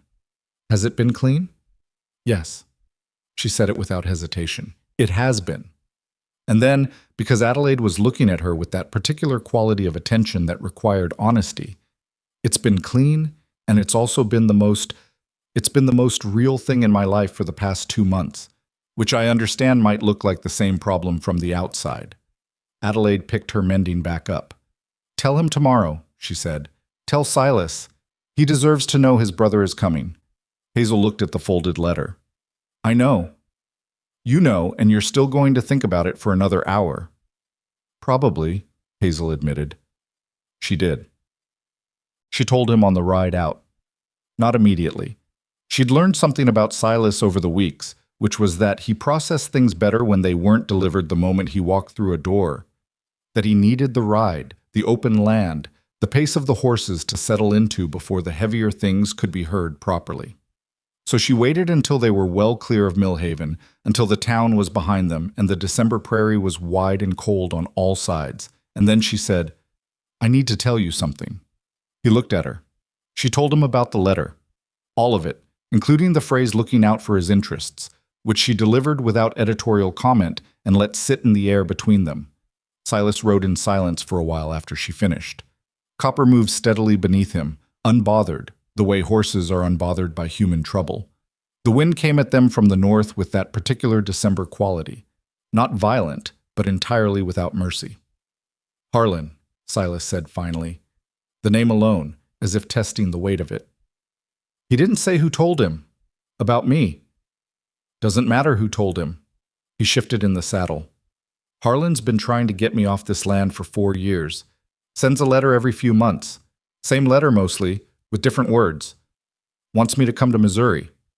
A pause. He's not a bad man. He's my brother, and he's worried about me, and he's been worried for so long that the worry has started to look like certainty to him. He's certain I'm wasting my life. He's certain this, a brief gesture, taking in the prairie, the direction of the hill, all of it, is unhealthy. And he's decided the way to get me off the land is to find the thing I'm most likely to listen to and push on it. And he thinks I'm that thing. Silas looked at her, apparently. Are you angry? He thought about it honestly, which was what he did with every question worth answering. No, he said. I'm tired. There's a difference. Being angry at Harlan is like being angry at the north wind. He's going to do what he does because that's what he does, and getting worked up about it burns energy I don't have. He looked ahead. What day does he arrive? The letter said Friday. He didn't give an exact time. Silas absorbed this. He'll come to the shop, he said. That's where he'll have been told to find you. He'll want to talk to you before he talks to me. Hazel looked at him. That doesn't bother you? It bothers me, he said. I said I wasn't angry. I didn't say it didn't bother me. They rode the rest of the way to the hill mostly in silence. Not the comfortable silence of the previous weeks. Something tighter than that, something that had an edge to it. When they reached the oak, Silas dismounted and untied the flowers from Copper's bag, and Hazel watched him carry them to the stone with the same deliberate care he always used, and she noticed for the first time that his shoulders were set differently than usual, higher, tighter, the posture of a man carrying something extra. He crouched beside the stone. He set the flowers down. He was quiet longer than usual before he started talking, and when he did, his voice was lower than she'd heard it, and she stayed at her full distance and didn't try to hear the words because they weren't hers to hear. But she noticed that he stayed beside the stone longer than he typically did, and when he stood up, there was something in his face that she hadn't seen there before. Not grief. She knew what his grief looked like, or rather she knew how it didn't look, how it had been absorbed so long it sat below the surface. This was something else, something more immediate. He came back to where she stood. He looked at the grave over his shoulder once. I told her about Harlan coming, he said. What did you tell her? I told her I wasn't going to Missouri. He looked at Hazel with the kind of directness that meant he wanted her to hear this clearly. I told her this land is where she is, and where she is where I'm staying, and no amount of Harlan deciding what's good for me is going to change that. He paused. I also told her you'd been keeping me company, and that she was right, that it was better than being alone out here with nothing but stubborn cattle and a fence in the south pasture that still doesn't. The briefest pause, the smallest possible thing in his voice. She knew I'd be all right if somebody was paying attention. She always knew that. Hazel didn't say anything. She looked at the grave and the flowers against the stone and the old oak above it, bare now in December, its branches making a gray lattice against the pale sky. She sounds like she knew you very well, Hazel said finally. Better than I knew myself, Silas said. For most of it. Harlan Granger arrived on Friday as promised. He did not arrive at the shop. He arrived at the ranch. This was, Hazel found out later, because he'd ridden in the night before and gone directly to the livery, where Pete Darrow had been so thoroughly delighted to have information that was actively useful to someone that he'd told Harlan everything he knew inside of 10 minutes, which was considerable. So by the time Friday morning came, Harlan knew about the flowers and the hill and the grave and Hazel and the approximate shape of the past 3 months, which meant he arrived at the ranch already having formed his conclusions and needing only to confront them. Silas told her all of this the following Friday, in the flat recounting manner of a man who has decided that describing something is easier than feeling it again. They'd had the conversation in the kitchen of the ranch, which Silas described as the only room in the house warm enough to have a serious conversation in December without one party developing hypothermia. Harlan was 2 years younger than Silas, which in their dynamic apparently meant nothing. Harlan had always operated as the older brother in every way that counted except chronologically. He was a big man, Silas said. Not tall, but broad, with the look of someone who did more administrative work than physical labor these days, but still remembered that it hadn't always been that way. He had their mother's eyes and their father's habit of going very still when he'd decided he was right about something. He'd gone very still about 30 seconds into telling Silas why he was there. He said, Silas told Hazel, riding toward the hill, that he didn't begrudge me my grief. He said he understood about Clara, or as much as a man can understand something he didn't live through himself. He said 7 years was a long time, but he wasn't going to argue about that because he'd tried and it hadn't worked. Silas's voice had the quality of someone reciting something they intend not to forget. Then he said he'd been hearing about the flower shop girl. He called me that? He did. I corrected him. He noted the correction. A pause. Then he said he was concerned that a young woman with no particular stake in my well-being had installed herself in my routine in a way that was preventing me from moving forward. Moving forward, Hazel said. The phrase had the quality of a rock in a shoe, small and impossible to ignore. That's what he said. Moving forward to what? Missouri? He would say yes. Silas looked straight ahead. He would say to a life that isn't organized around keeping faith with the dead. Hazel was quiet for a moment. What did you say? Silas adjusted his hat brim against the low winter sun. I said that Clara wasn't dead in the way he meant it. That keeping faith with her was what kept me believing anything was worth keeping faith with at all. And if he couldn't see the difference between an obsession and a devotion, then we weren't going to settle it in one morning in a cold kitchen. A beat. He said I was being difficult. Are you being difficult? Probably, he said. I'm not claiming otherwise, but difficult and wrong are different things. They rode for a while in the cold. Did he mention me again? Hazel asked. He said he wanted to meet you. Silas looked at her. I told him that was your decision. He said he'd be staying in Millhaven for a week. I said that was his decision. Hazel turned this over. He's staying a week. He came a long way, Silas said, without inflection. I imagine he's not going back without having done what he came to do. She met Harlan on the Tuesday. He came into the shop at mid-morning, and she knew who he was before he said anything, because he had Silas's height and a version of Silas's stillness that had been applied differently. Where Silas's stillness was patience, Harlan's was assessment. He looked at the shop and at her and at the interior of the space with the quick evaluative quality of a man who is accustomed to making decisions based on limited information. "Miss Whitmore," he said. "Mr. Granger." She set down what she was doing. She looked at him openly because looking at people openly was both her nature and, in situations like this, a tactical decision. "You've come to talk about your brother." "I have." He looked around the shop once more. "I understand you've been accompanying him every Friday." "I have." "For how long?" "Going on 3 months." He nodded, filing this. "And what is it exactly that you—" He stopped, restarted. "What are you getting from it?" is my question. Hazel was quiet for a moment because the question deserved a real answer rather than the first one that occurred to her. "His company," she said finally. He thinks carefully about things, and he says what he means, and he's honest in a way that most people aren't. I find that valuable." She paused. "And I think he finds it valuable to have someone to tell things to. The ordinary things. He's been told me Clara loved the ordinary things, and I think he's been storing them up with nowhere to put them." Harlan looked at her steadily. "You're not in love with him."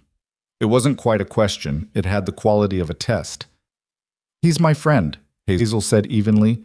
"You're 26. I know how old I am. He's 45 and he goes to his dead wife's grave every week without fail and has done for 7 years and isn't showing any signs of stopping." Harlan set his hands on the counter. Not aggressively, more in the way of a man who needs somewhere to put them. "I'm not saying he's wrong to do it. I've said things about that before and it doesn't move him. But I'm saying that building your social life around a man who is, in every meaningful sense, still living with his dead wife. That's a complicated thing to be part of. And I think you're too young to understand how complicated." Hazel held his gaze. "I think," she said carefully, "that you're trying to look out for me and for him at the same time, and those two things are pointing in different directions, and that's why you sound so certain when you're actually not." Harlan blinked. The stillness in him shifted slightly. "I'm not asking him to stop going to the hill," Hazel continued. "I'm not trying to replace Clara or move him forward or get him to Missouri. I ride with him. I listen. I make sure the flowers are good. That's all I do. And if you can look at what that's done for him and call it a complication rather than a kindness, then I think we're seeing a very different man." A long silence. Harlan looked at the flowers in their buckets, at the jar on the window ledge. The battered prairie roses she'd saved 3 months ago were long gone, but she'd kept the jar and put a small cutting of holly in it for December. "He hasn't come to Missouri," Harlan said, and for the first time his voice had something different in it, something that wasn't certainty. "In 4 years. I've asked every way I know how, and I know the land is where she is. I'm not an idiot, but a man can't live on devotion alone." "I don't think he is," Hazel said.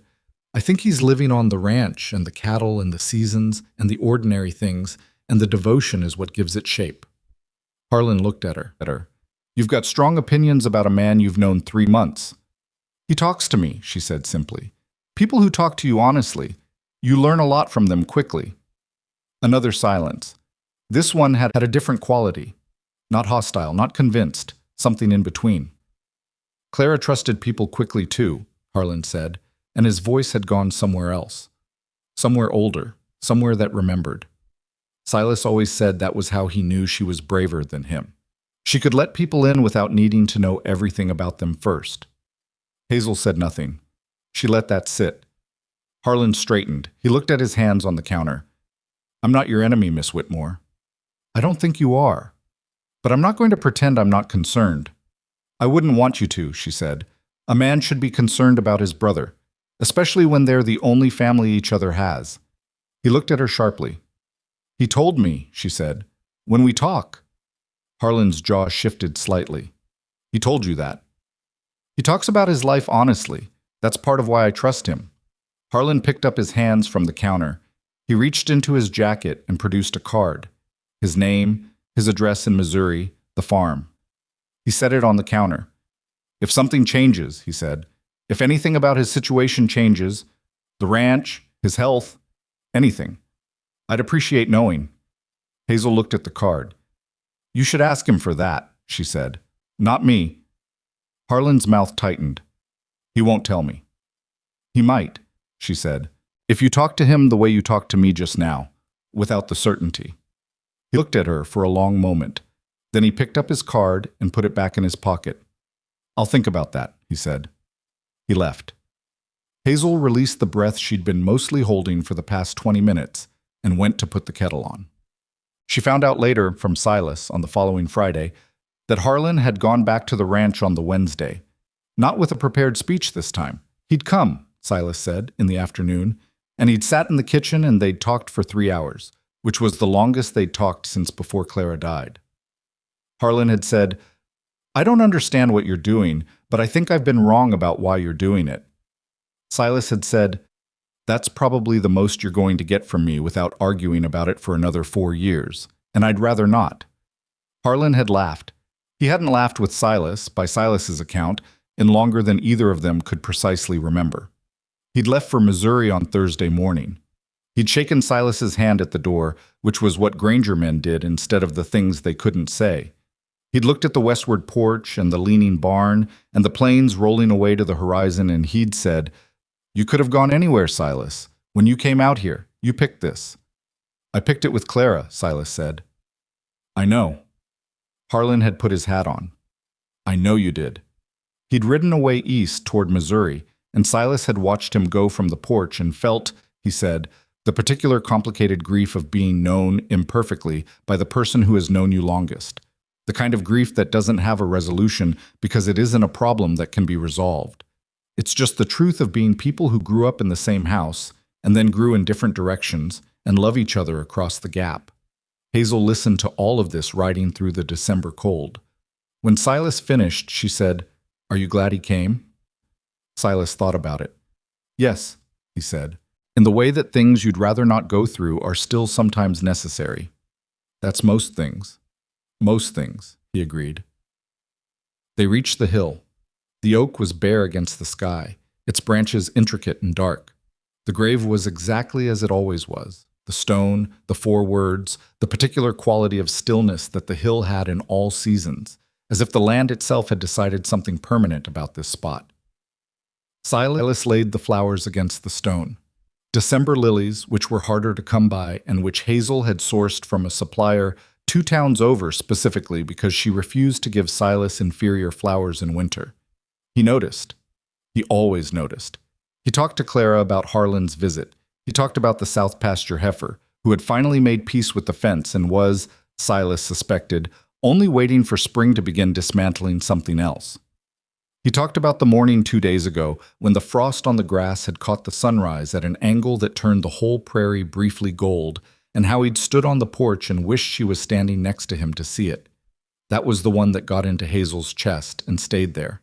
The gold prairie and the porch and the wishing. She turned away and looked at the horizon so he wouldn't see her face, because her face was doing something she hadn't asked it to do. And it wasn't sadness exactly. It was something larger than sadness. Something that was about more than this moment, more than this hill. Something about the whole accumulated weight of what love looked like when it was practiced as a discipline over years, over grief, over every kind of weather the world could produce. When Silas stood up, she had herself arranged again. Or almost. He looked at her. He saw something in her face, she could tell, because he went very still in that particular way. You all right? He said. The frost morning, she said. The gold prairie. That one got me.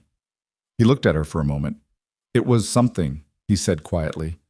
I won't pretend otherwise. They stood on the hill in the winter light and didn't say anything for a moment, and the wind moved through the bare oak branches with a dry sound like paper, and somewhere below them on the plain, a hawk was quartering the grass. Hazel, Silas said. She looked at him. I want you to know. He stopped. He was a man who chose his words carefully because he meant them precisely, and he wouldn't send them out until they were right. What you've been doing, coming with me, the flowers, listening. He looked at the stone. Clara would have said there are debts that can't be paid back, that the only thing you can do with them is carry them well and try to pass something equivalent on when you can. He looked at Hazel. I don't know how to pay this back. It's not a debt, she said. I know, but I wanted to say it anyway. She held his gaze. She made you good at saying the things that matter, she said. Clara did. She made you practice it. Something moved in his face. She was patient about it, he said. It took a while. I imagine most good things do.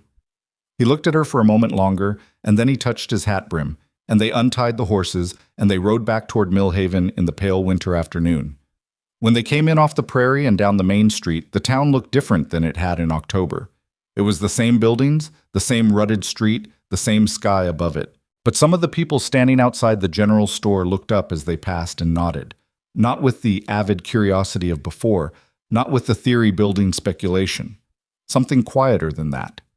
Pete Darrow raised a hand from the livery stable doorway and didn't say anything, which from Pete was approximately equivalent to a formal statement.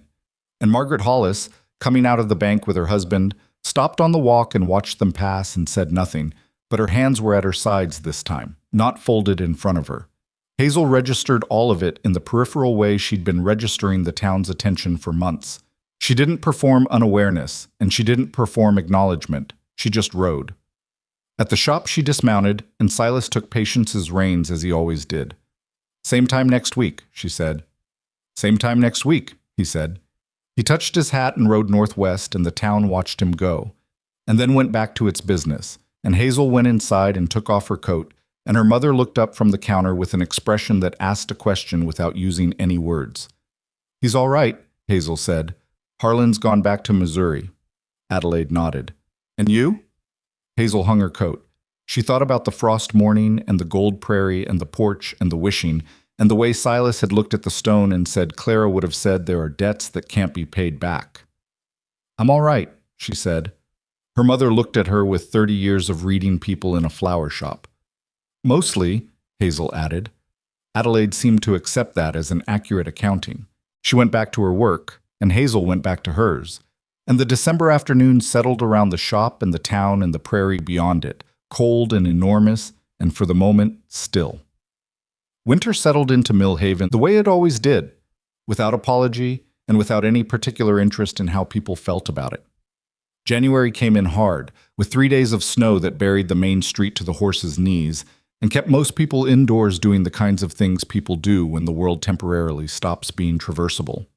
Mending, arguing, thinking too much about things they'd been too busy to think about in the warmer months. Hazel kept the shop open through all of it, partly because her mother's regulars depended on it, and partly because closing felt like surrendering to something she didn't want to surrender to.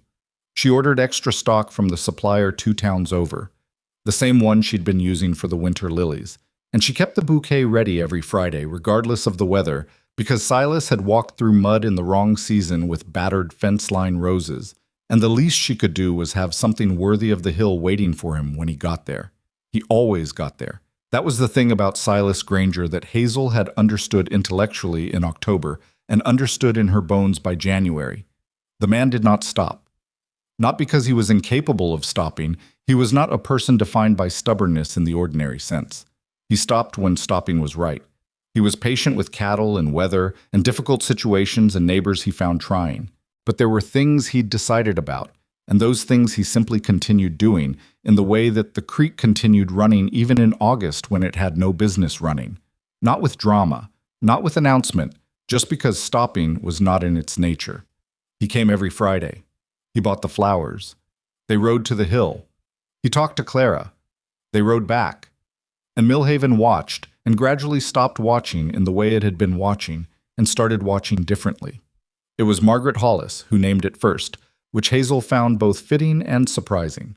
Margaret came in on the second Friday of January, not to buy anything, as was increasingly her habit when she had something to say, and stood at the counter and said, "People have started to respect him." Hazel looked up from her work. "Not in the way they respected him before," Margaret said. "Before they respected him the way you respect something you don't understand, at a distance, a little warily. Now it's different. Now they know what he's doing and why, and it's changed how they see him." She paused. Pete Darrow told someone at the feed store last week that Silas Granger was the most honorable man he'd ever seen, and Pete Darrow has never in his life said anything like that about anyone. "Pete Darrow thinks most people are at best adequate," Hazel said. "Exactly. So." Margaret folded her hands, but differently than she used to, less like a woman arriving at a conclusion, more like a woman sitting with something she was still working out. I think what you've done, by going with him, by making it something that could be seen, I think it let people understand it. They couldn't see it before. It was just a man buying flowers and disappearing. Now it has a shape. Hazel considered this. I didn't do it to give it a shape. I know you didn't. That's rather why it worked. Margaret looked at the window, at the frost on the lower corners of the glass. I've been thinking about what you said. In the fall, when I came in, about measuring the wrong things. She looked back at Hazel. I've been trying to measure differently. It's harder than it sounds. Most things that are actually worth doing are, Hazel said. Margaret accepted this without pushback, which was its own kind of measure of how much had changed. She left without buying anything, as Hazel had expected, and Hazel watched her go and thought about shapes, about the idea that things only become comprehensible when someone does the work of making them visible, and about the accidental nature of how that had happened here. She hadn't gone with Silas to make his devotion visible. She'd gone because she wanted to understand it, and then because she found his company worth having, and then because Friday mornings on the prairie with the cold air and Patience's steady gait had become the part of the week she moved toward rather than through. But Margaret wasn't wrong that something had changed. Clem Darby was the part of it that didn't resolve cleanly, because real things rarely do. He'd stopped coming into the shop. This was, on balance, less painful than his continued presence would have been, but it had a quality of incompleteness to it, an unfinished sentence that she'd have preferred to have finished even if the ending was difficult. She saw him occasionally on the street, and he nodded with the careful courtesy of someone who had decided that courtesy was what he could manage and was managing it deliberately. She nodded back. They did not speak. She heard from Ida from the general store that Clem had been talking to a woman in Dodge City he'd met through a cousin, and that things seemed to be progressing in that direction. Hazel found she was genuinely glad about this, which told her something about the nature of what had been between them, nothing deep enough to make his happiness difficult, which was the kindest possible outcome. She saw him in February on a Thursday afternoon, coming out of the bank just as she was walking past on an errand. They both stopped.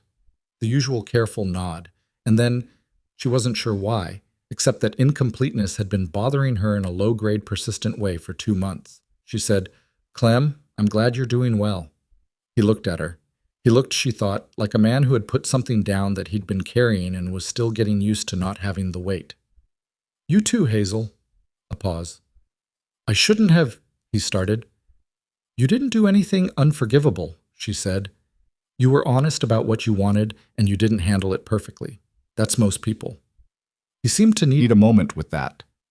"The woman in Dodge City," he said, and he didn't ask how she knew. "Millhaven.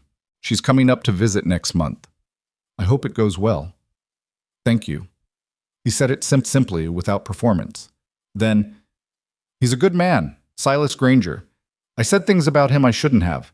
When I was—" He stopped. "I was being small. I know that." Hazel looked at him. He was 29 and doing his best with the information he had, which was what most people were doing most of the time. "He's a good man," she said. "You could come and see the flowers sometime, if you wanted to understand it better." Clem shook his head. "I think that's yours," he said. "Whatever it is. I think that belongs to you." She watched him go back up the street. She stood on the walk for a moment in the February cold, the wind at the back of her neck, and she thought about what he'd said. "Whatever it is. I think that belongs to you." She wasn't sure what to do with that. She put it away for later and went about her errand. It was in March that Silas told her about the decision. They were on the ride back from the hill. Early March, the first morning of the year that felt like something other than winter, a tentative softening in the air that the prairie acknowledged with the first faint green at the bases of the dry grass stems. It was the kind of morning that made you want to be cautious about hoping for too much, because Kansas could take it back without notice. Silas had been quieter than usual on the ride up, and Hazel had let it sit because she'd learned by now the difference between his silence that was comfortable and his silence that was working something through. On the way back, he said, "I'm going to expand the herd." She waited. "I've been running about 80 head, he said.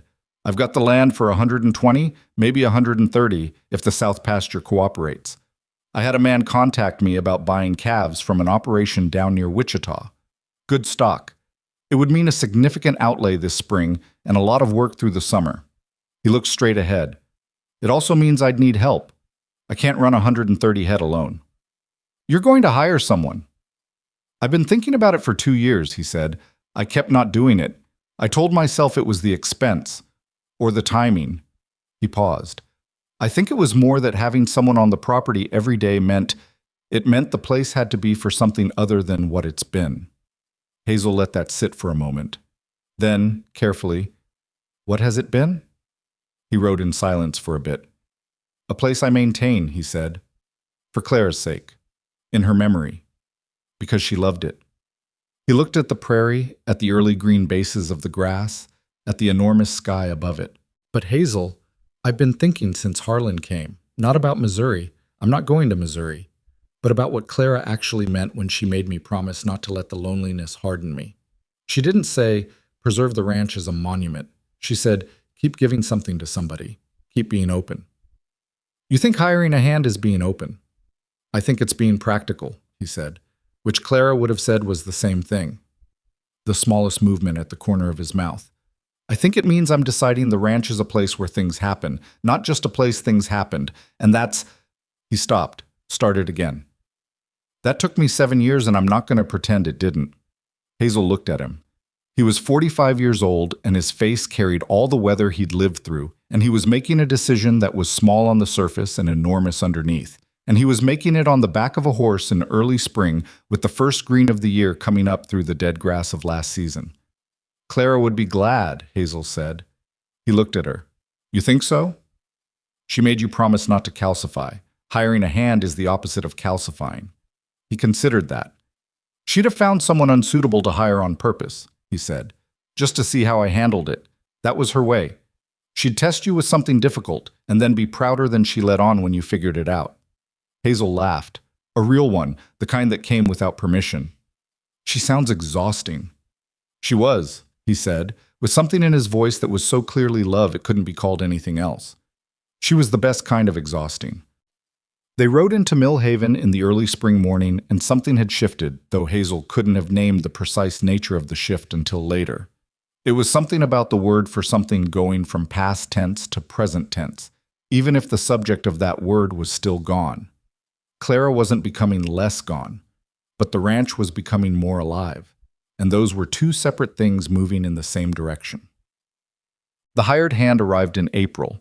His name was Denny Oakes, and he was 22 and had grown up on cattle ranches in Colorado and had come to Kansas following a girl who had subsequently declined to be followed, which left him in Hays County with skills and no particular reason to leave. He was gap-toothed and fast-talking and had more energy than any one person needed, and within 2 weeks he and Silas had established a working rhythm that was, by Silas's account, already better for the cattle than the previous 7 years of solo management had been. Silas told Hazel this on the Friday ride with the particular reluctant satisfaction of a man who has been proven right about something he'd been wrong to delay. He's already found 3 things I'd been doing inefficiently, Silas said. He was polite about it, mostly. You let him say it? I listened, Silas said. Clara always said the hardest part of being capable is admitting when someone younger does something better. I've been working on it. For how long? Since Clara told me. So, 20 years, give or take. He looked at Hazel. Some lessons take. She looked out over the April prairie, which was doing what the April prairie did, coming back to itself. The grass greening with a speed that always felt slightly implausible after the long winter gray. The sky going to a deeper blue, the wind carrying something warmer in it than it had for months. Patience moved beneath her with a slightly livelier step than she had in December, and Hazel thought that horses had the right idea about seasons. There's something I've been wanting to tell you, Silas said. He said it the way he said things he'd been considering for a while. Not abruptly, but with that careful quality of language that had been prepared in advance and was now being delivered precisely. Hazel waited. When I came into the shop in October, he said, and you asked me who the flowers were for, I almost didn't answer. I know, I saw you almost not answer. I'd been carrying it alone for 7 years, he said. That's a long time to carry something alone. You get You get used to the shape of it, the way it fits inside you, and when you imagine telling someone, it sounds... He stopped. It sounds like something that would change when it was said out loud, like it might become something other than what it is. Did it? He was quiet for a moment. No, he said, but it became bigger. In a way that was... He looked at the horizon. I was afraid that saying it would make it small, the way things sometimes get smaller when you put them into words because words aren't the right size for them. But it didn't. It got bigger because you... He stopped again, and for the first time in Hazel's experience of him, he seemed genuinely uncertain how to proceed. You took it seriously, he said finally. You didn't make it strange or sad or impressive. You just took it as what it was. Hazel felt the back of her throat tighten in a way she'd learned to manage over the months of Fridays.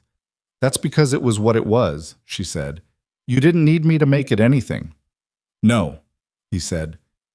But you needed to not make it less. And you didn't. And I didn't.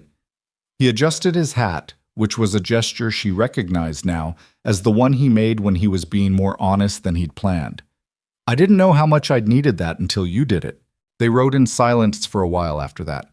Comfortable silence. The April kind.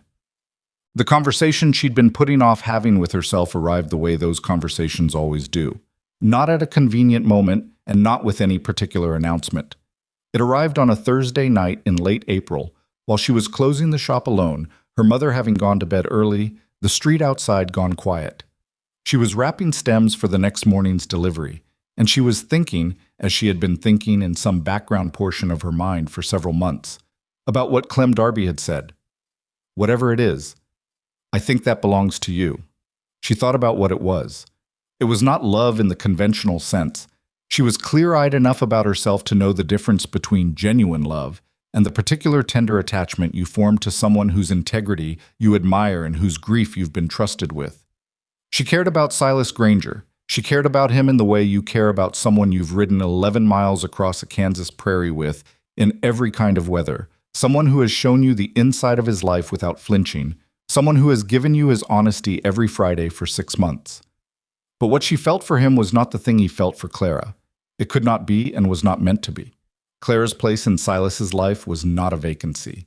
It was a presence, specific and irreplaceable, and Hazel had never for one moment confused proximity to that presence with the thing itself.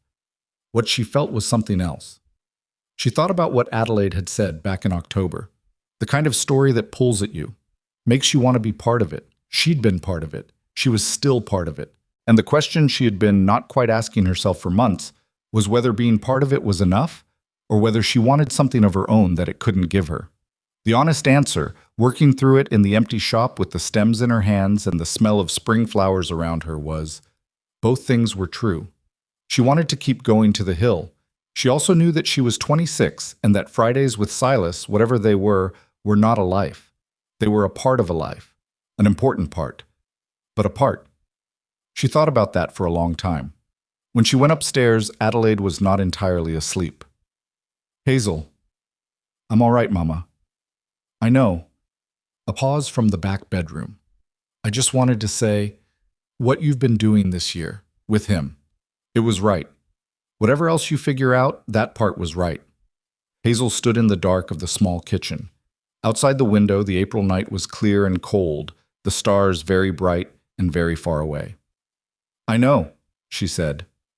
Summer came and the ranch expanded, and Denny Oaks learned to put his fence posts in at 10 feet after one conversation with Silas about the matter, and the South Pasture heifer, the one who had spent the better part of a year dismantling every barrier placed between herself and wherever she wanted to be, produced a calf in June that Silas described to Clara on the following Friday as the most determined small creature he'd ever seen, which was probably hereditary. The Fridays continued. What changed was small but real. Hazel began talking on the rides too, not just asking questions, not just listening, talking, about the shop, about her mother's health, which had stabilized into something manageable, about a book she'd read, about things she noticed and stored up through the week in the way she'd always done but now had somewhere to put. Silas listened the way he did everything, with full attention and without interruption and with occasional responses that were worth waiting for. He said once, On a July morning when she'd been talking about a recurring argument she had with a supplier about the quality of summer roses. You argue the way Clara used to argue. Not louder when you're not being heard, clearer. Hazel looked at him. Is that a compliment or a comparison? Both, he said. They're not exclusive. She thought about that all the way to the hill. She thought about it again, later, and understood that it was the kind of thing you could only say to someone when you were sure they understood what Clara's name in your mouth meant. Not displacement, not confusion, but the highest acknowledgement one person can make of another person, which is, you remind me of the best things. In September, just past the first anniversary of the Friday. Hazel had asked her question. Adelaide Whitmore came back behind the counter full-time. She did it without announcement, appearing one Monday morning in her apron with the expression of a woman who has decided that convalescing has its limits and she has reached them. She rearranged 3 buckets, corrected the angle of the front window display, and made a cup of tea, and the shop resumed being properly Adelaide's shop with Hazel in it, rather than Hazel's shop that Adelaide lived above. Hazel didn't mind. She'd been minding for her mother for a year and she was glad not to be. What it meant practically was that Friday mornings became easier.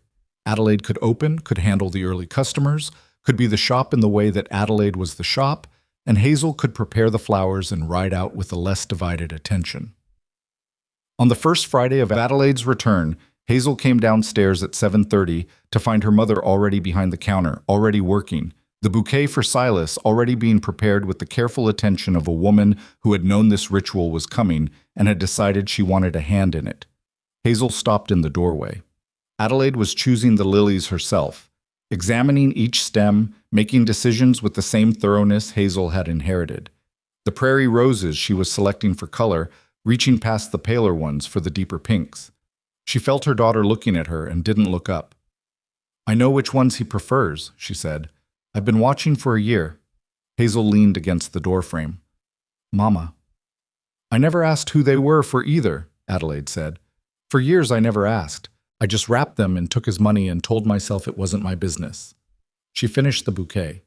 She tied the twine with a precise knot that was slightly more careful than necessary.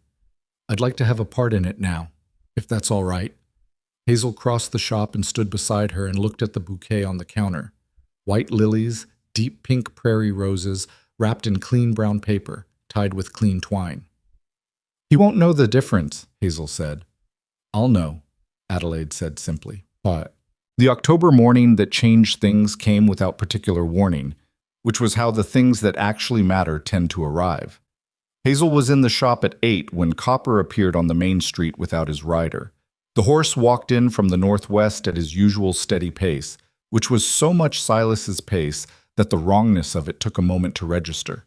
He came down the center of the street with his reins trailing, not in distress, not running, just walking, the way a horse walks when it knows the way and has been pointed in the right direction and then left to find it. He stopped at the hitching post in front of Whitmore's flower shop and stood. No Silas. Hazel came out onto the walk. She looked at the horse.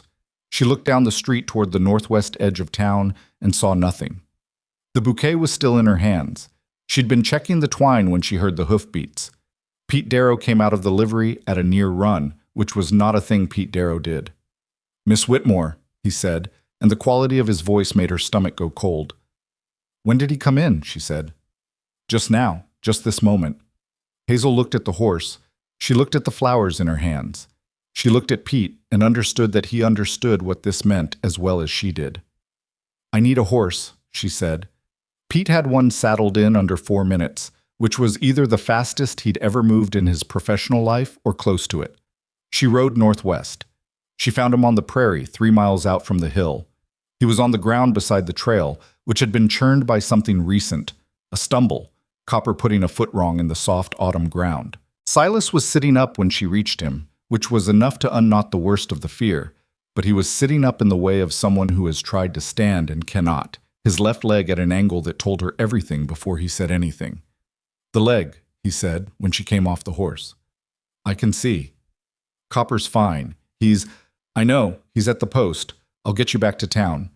She crouched beside him, assessed the angle, looked at his face. Pale, tight. the particular controlled expression of a man who is in significant pain and is not going to say so more than once. Can you get up with help? Not on that leg. Then we wait for help to come. She'd already made her decision. She'd grown up watching her mother manage situations that required immediate calm, and she discovered now that this had been an education. She pulled off her coat without discussion and put it around his shoulders, because October mornings were cold, and shock made them colder. He accepted the coat without argument, which told her he was hurting more than he was letting on. I missed the Friday, he said. Silas. I know. He looked down at his leg with an expression that was half frustration and half something else, something that had nothing to do with the leg. I know, it's just, I've never missed a Friday, not once. She looked at him. She looked at the trail ahead, in the direction of the hill, and back at him. She looked at the flowers she'd set on the ground beside her when she dismounted. She'd carried them out of pure reflex, still holding them when she got on the horse. She picked them up. Tell me what you'd tell her, she said. Silas looked at her. The week, Hazel said. Tell me what you'd tell her and I'll go. I know the way. Something happened in his face that she couldn't name. It was not grief exactly. It was the look of someone being handed something they didn't know they were allowed to need. Hazel, you've been telling her the ordinary things for 7 years. Tell me, and I'll take them. She held the flowers out in front of her with both hands. This is what it means. You said it yourself. The giving is the thing that keeps you open. You can give it to me today. He was quiet for a long time. The October morning moved around them, the dry grass, the sky going blue above it, a hawk somewhere that she heard but didn't see. Then, quietly, he told her. He told her about a heifer born to the South pasture cow that had been difficult since spring, a small heifer, black with a white mark above the eye, that Denny had found on Monday morning and had been watching with the particular attention of someone who wasn't going to say the word worried out loud, but was. The heifer had made it by Thursday. Denny had been insufferably pleased about this, and Silas had been pleased and not said so, which balanced out. He told her about the creek, which was lower than it should be in October, a concern for the coming winter, worth watching. He told her the frost had come in earnest 2 nights ago, and the grass in the morning had that crystalline quality that made the prairie look like a different country. He told her about a morning 3 days ago when the light came up across the plains in a particular way, and he'd stood on the porch with his coffee and thought, as he always thought, that she would have loved it. He told her that. He told her that Denny had found a book somewhere and was reading in the evenings, which Silas had not anticipated and found he didn't entirely mind. He told her the barn door still hung slightly wrong, and he and Denny had discussed it and both decided it could wait till spring, which Clara would have found predictable. He told her about the winter stores, the hay, the fencing work done in August, the things prepared and the things still to prepare. He told her the small things.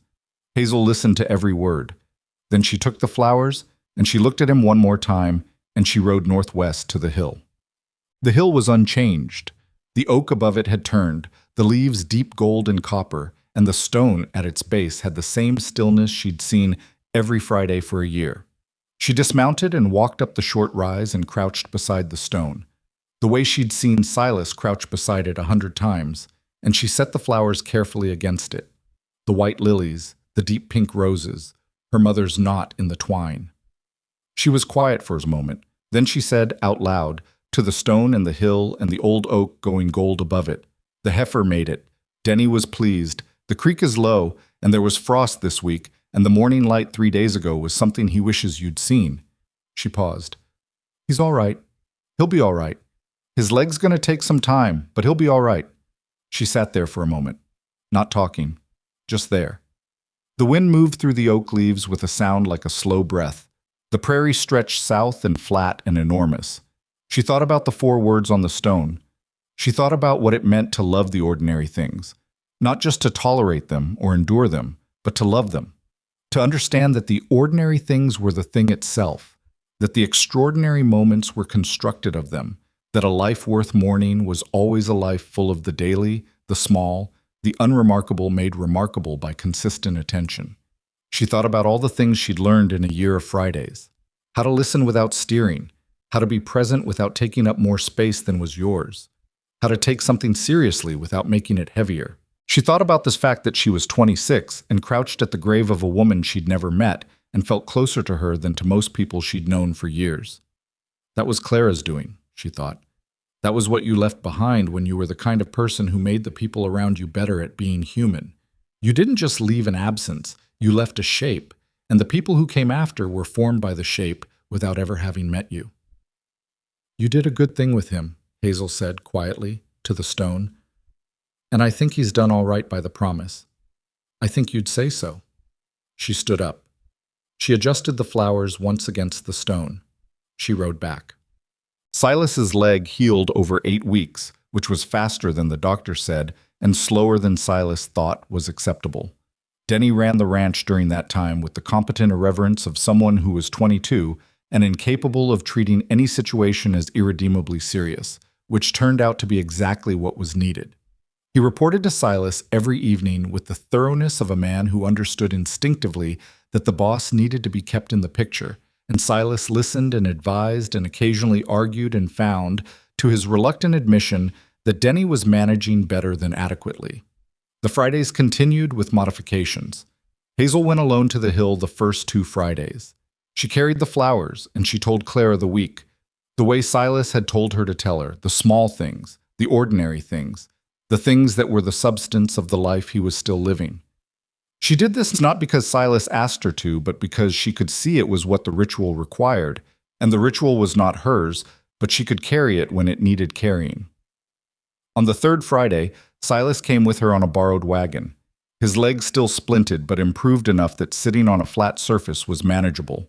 They tied Patience to the back and Copper to the front and made it to the hill slowly, and Silas went to the stone with a crutch that he used with the reluctant dignity of a man who had never needed one before.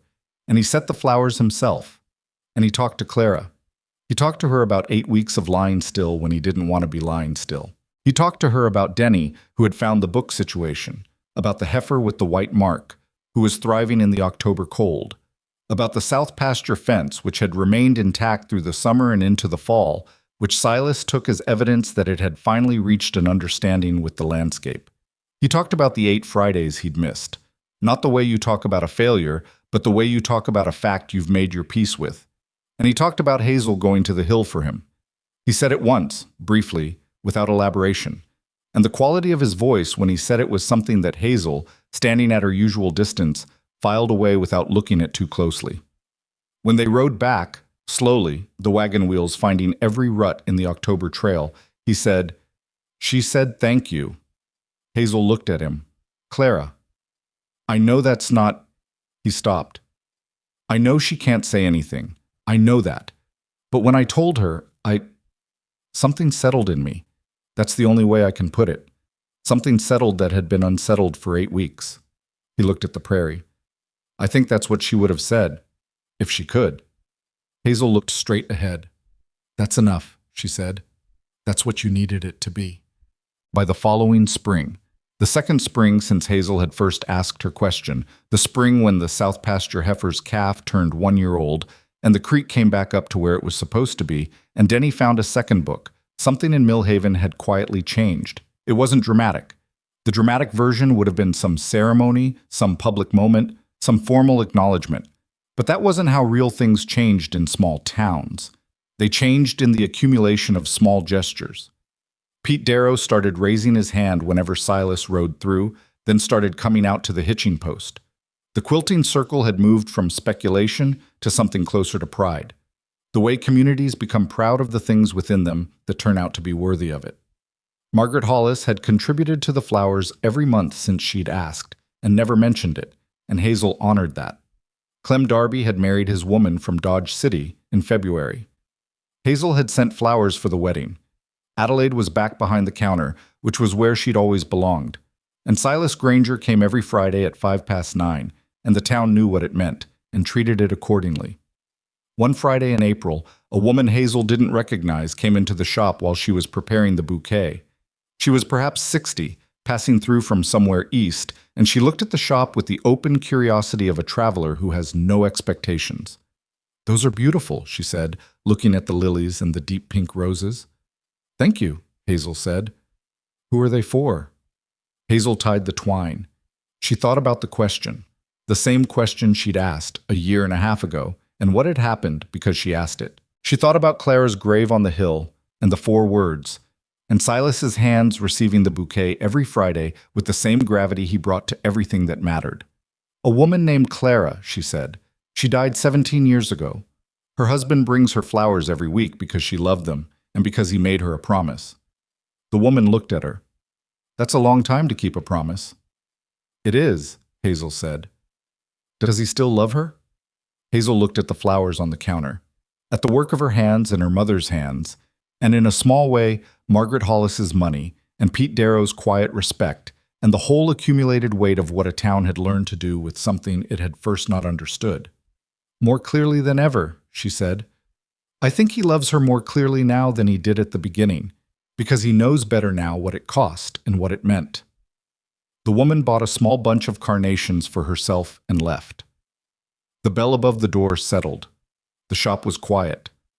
Hazel stood with the bouquet in her hands, white lilies and deep pink prairie roses tied with twine, brown paper, exactly right, and thought about what her mother had said a long time ago now, that some things feel like they belong to a person, that asking would be taking something. She'd asked anyway. She was glad she had.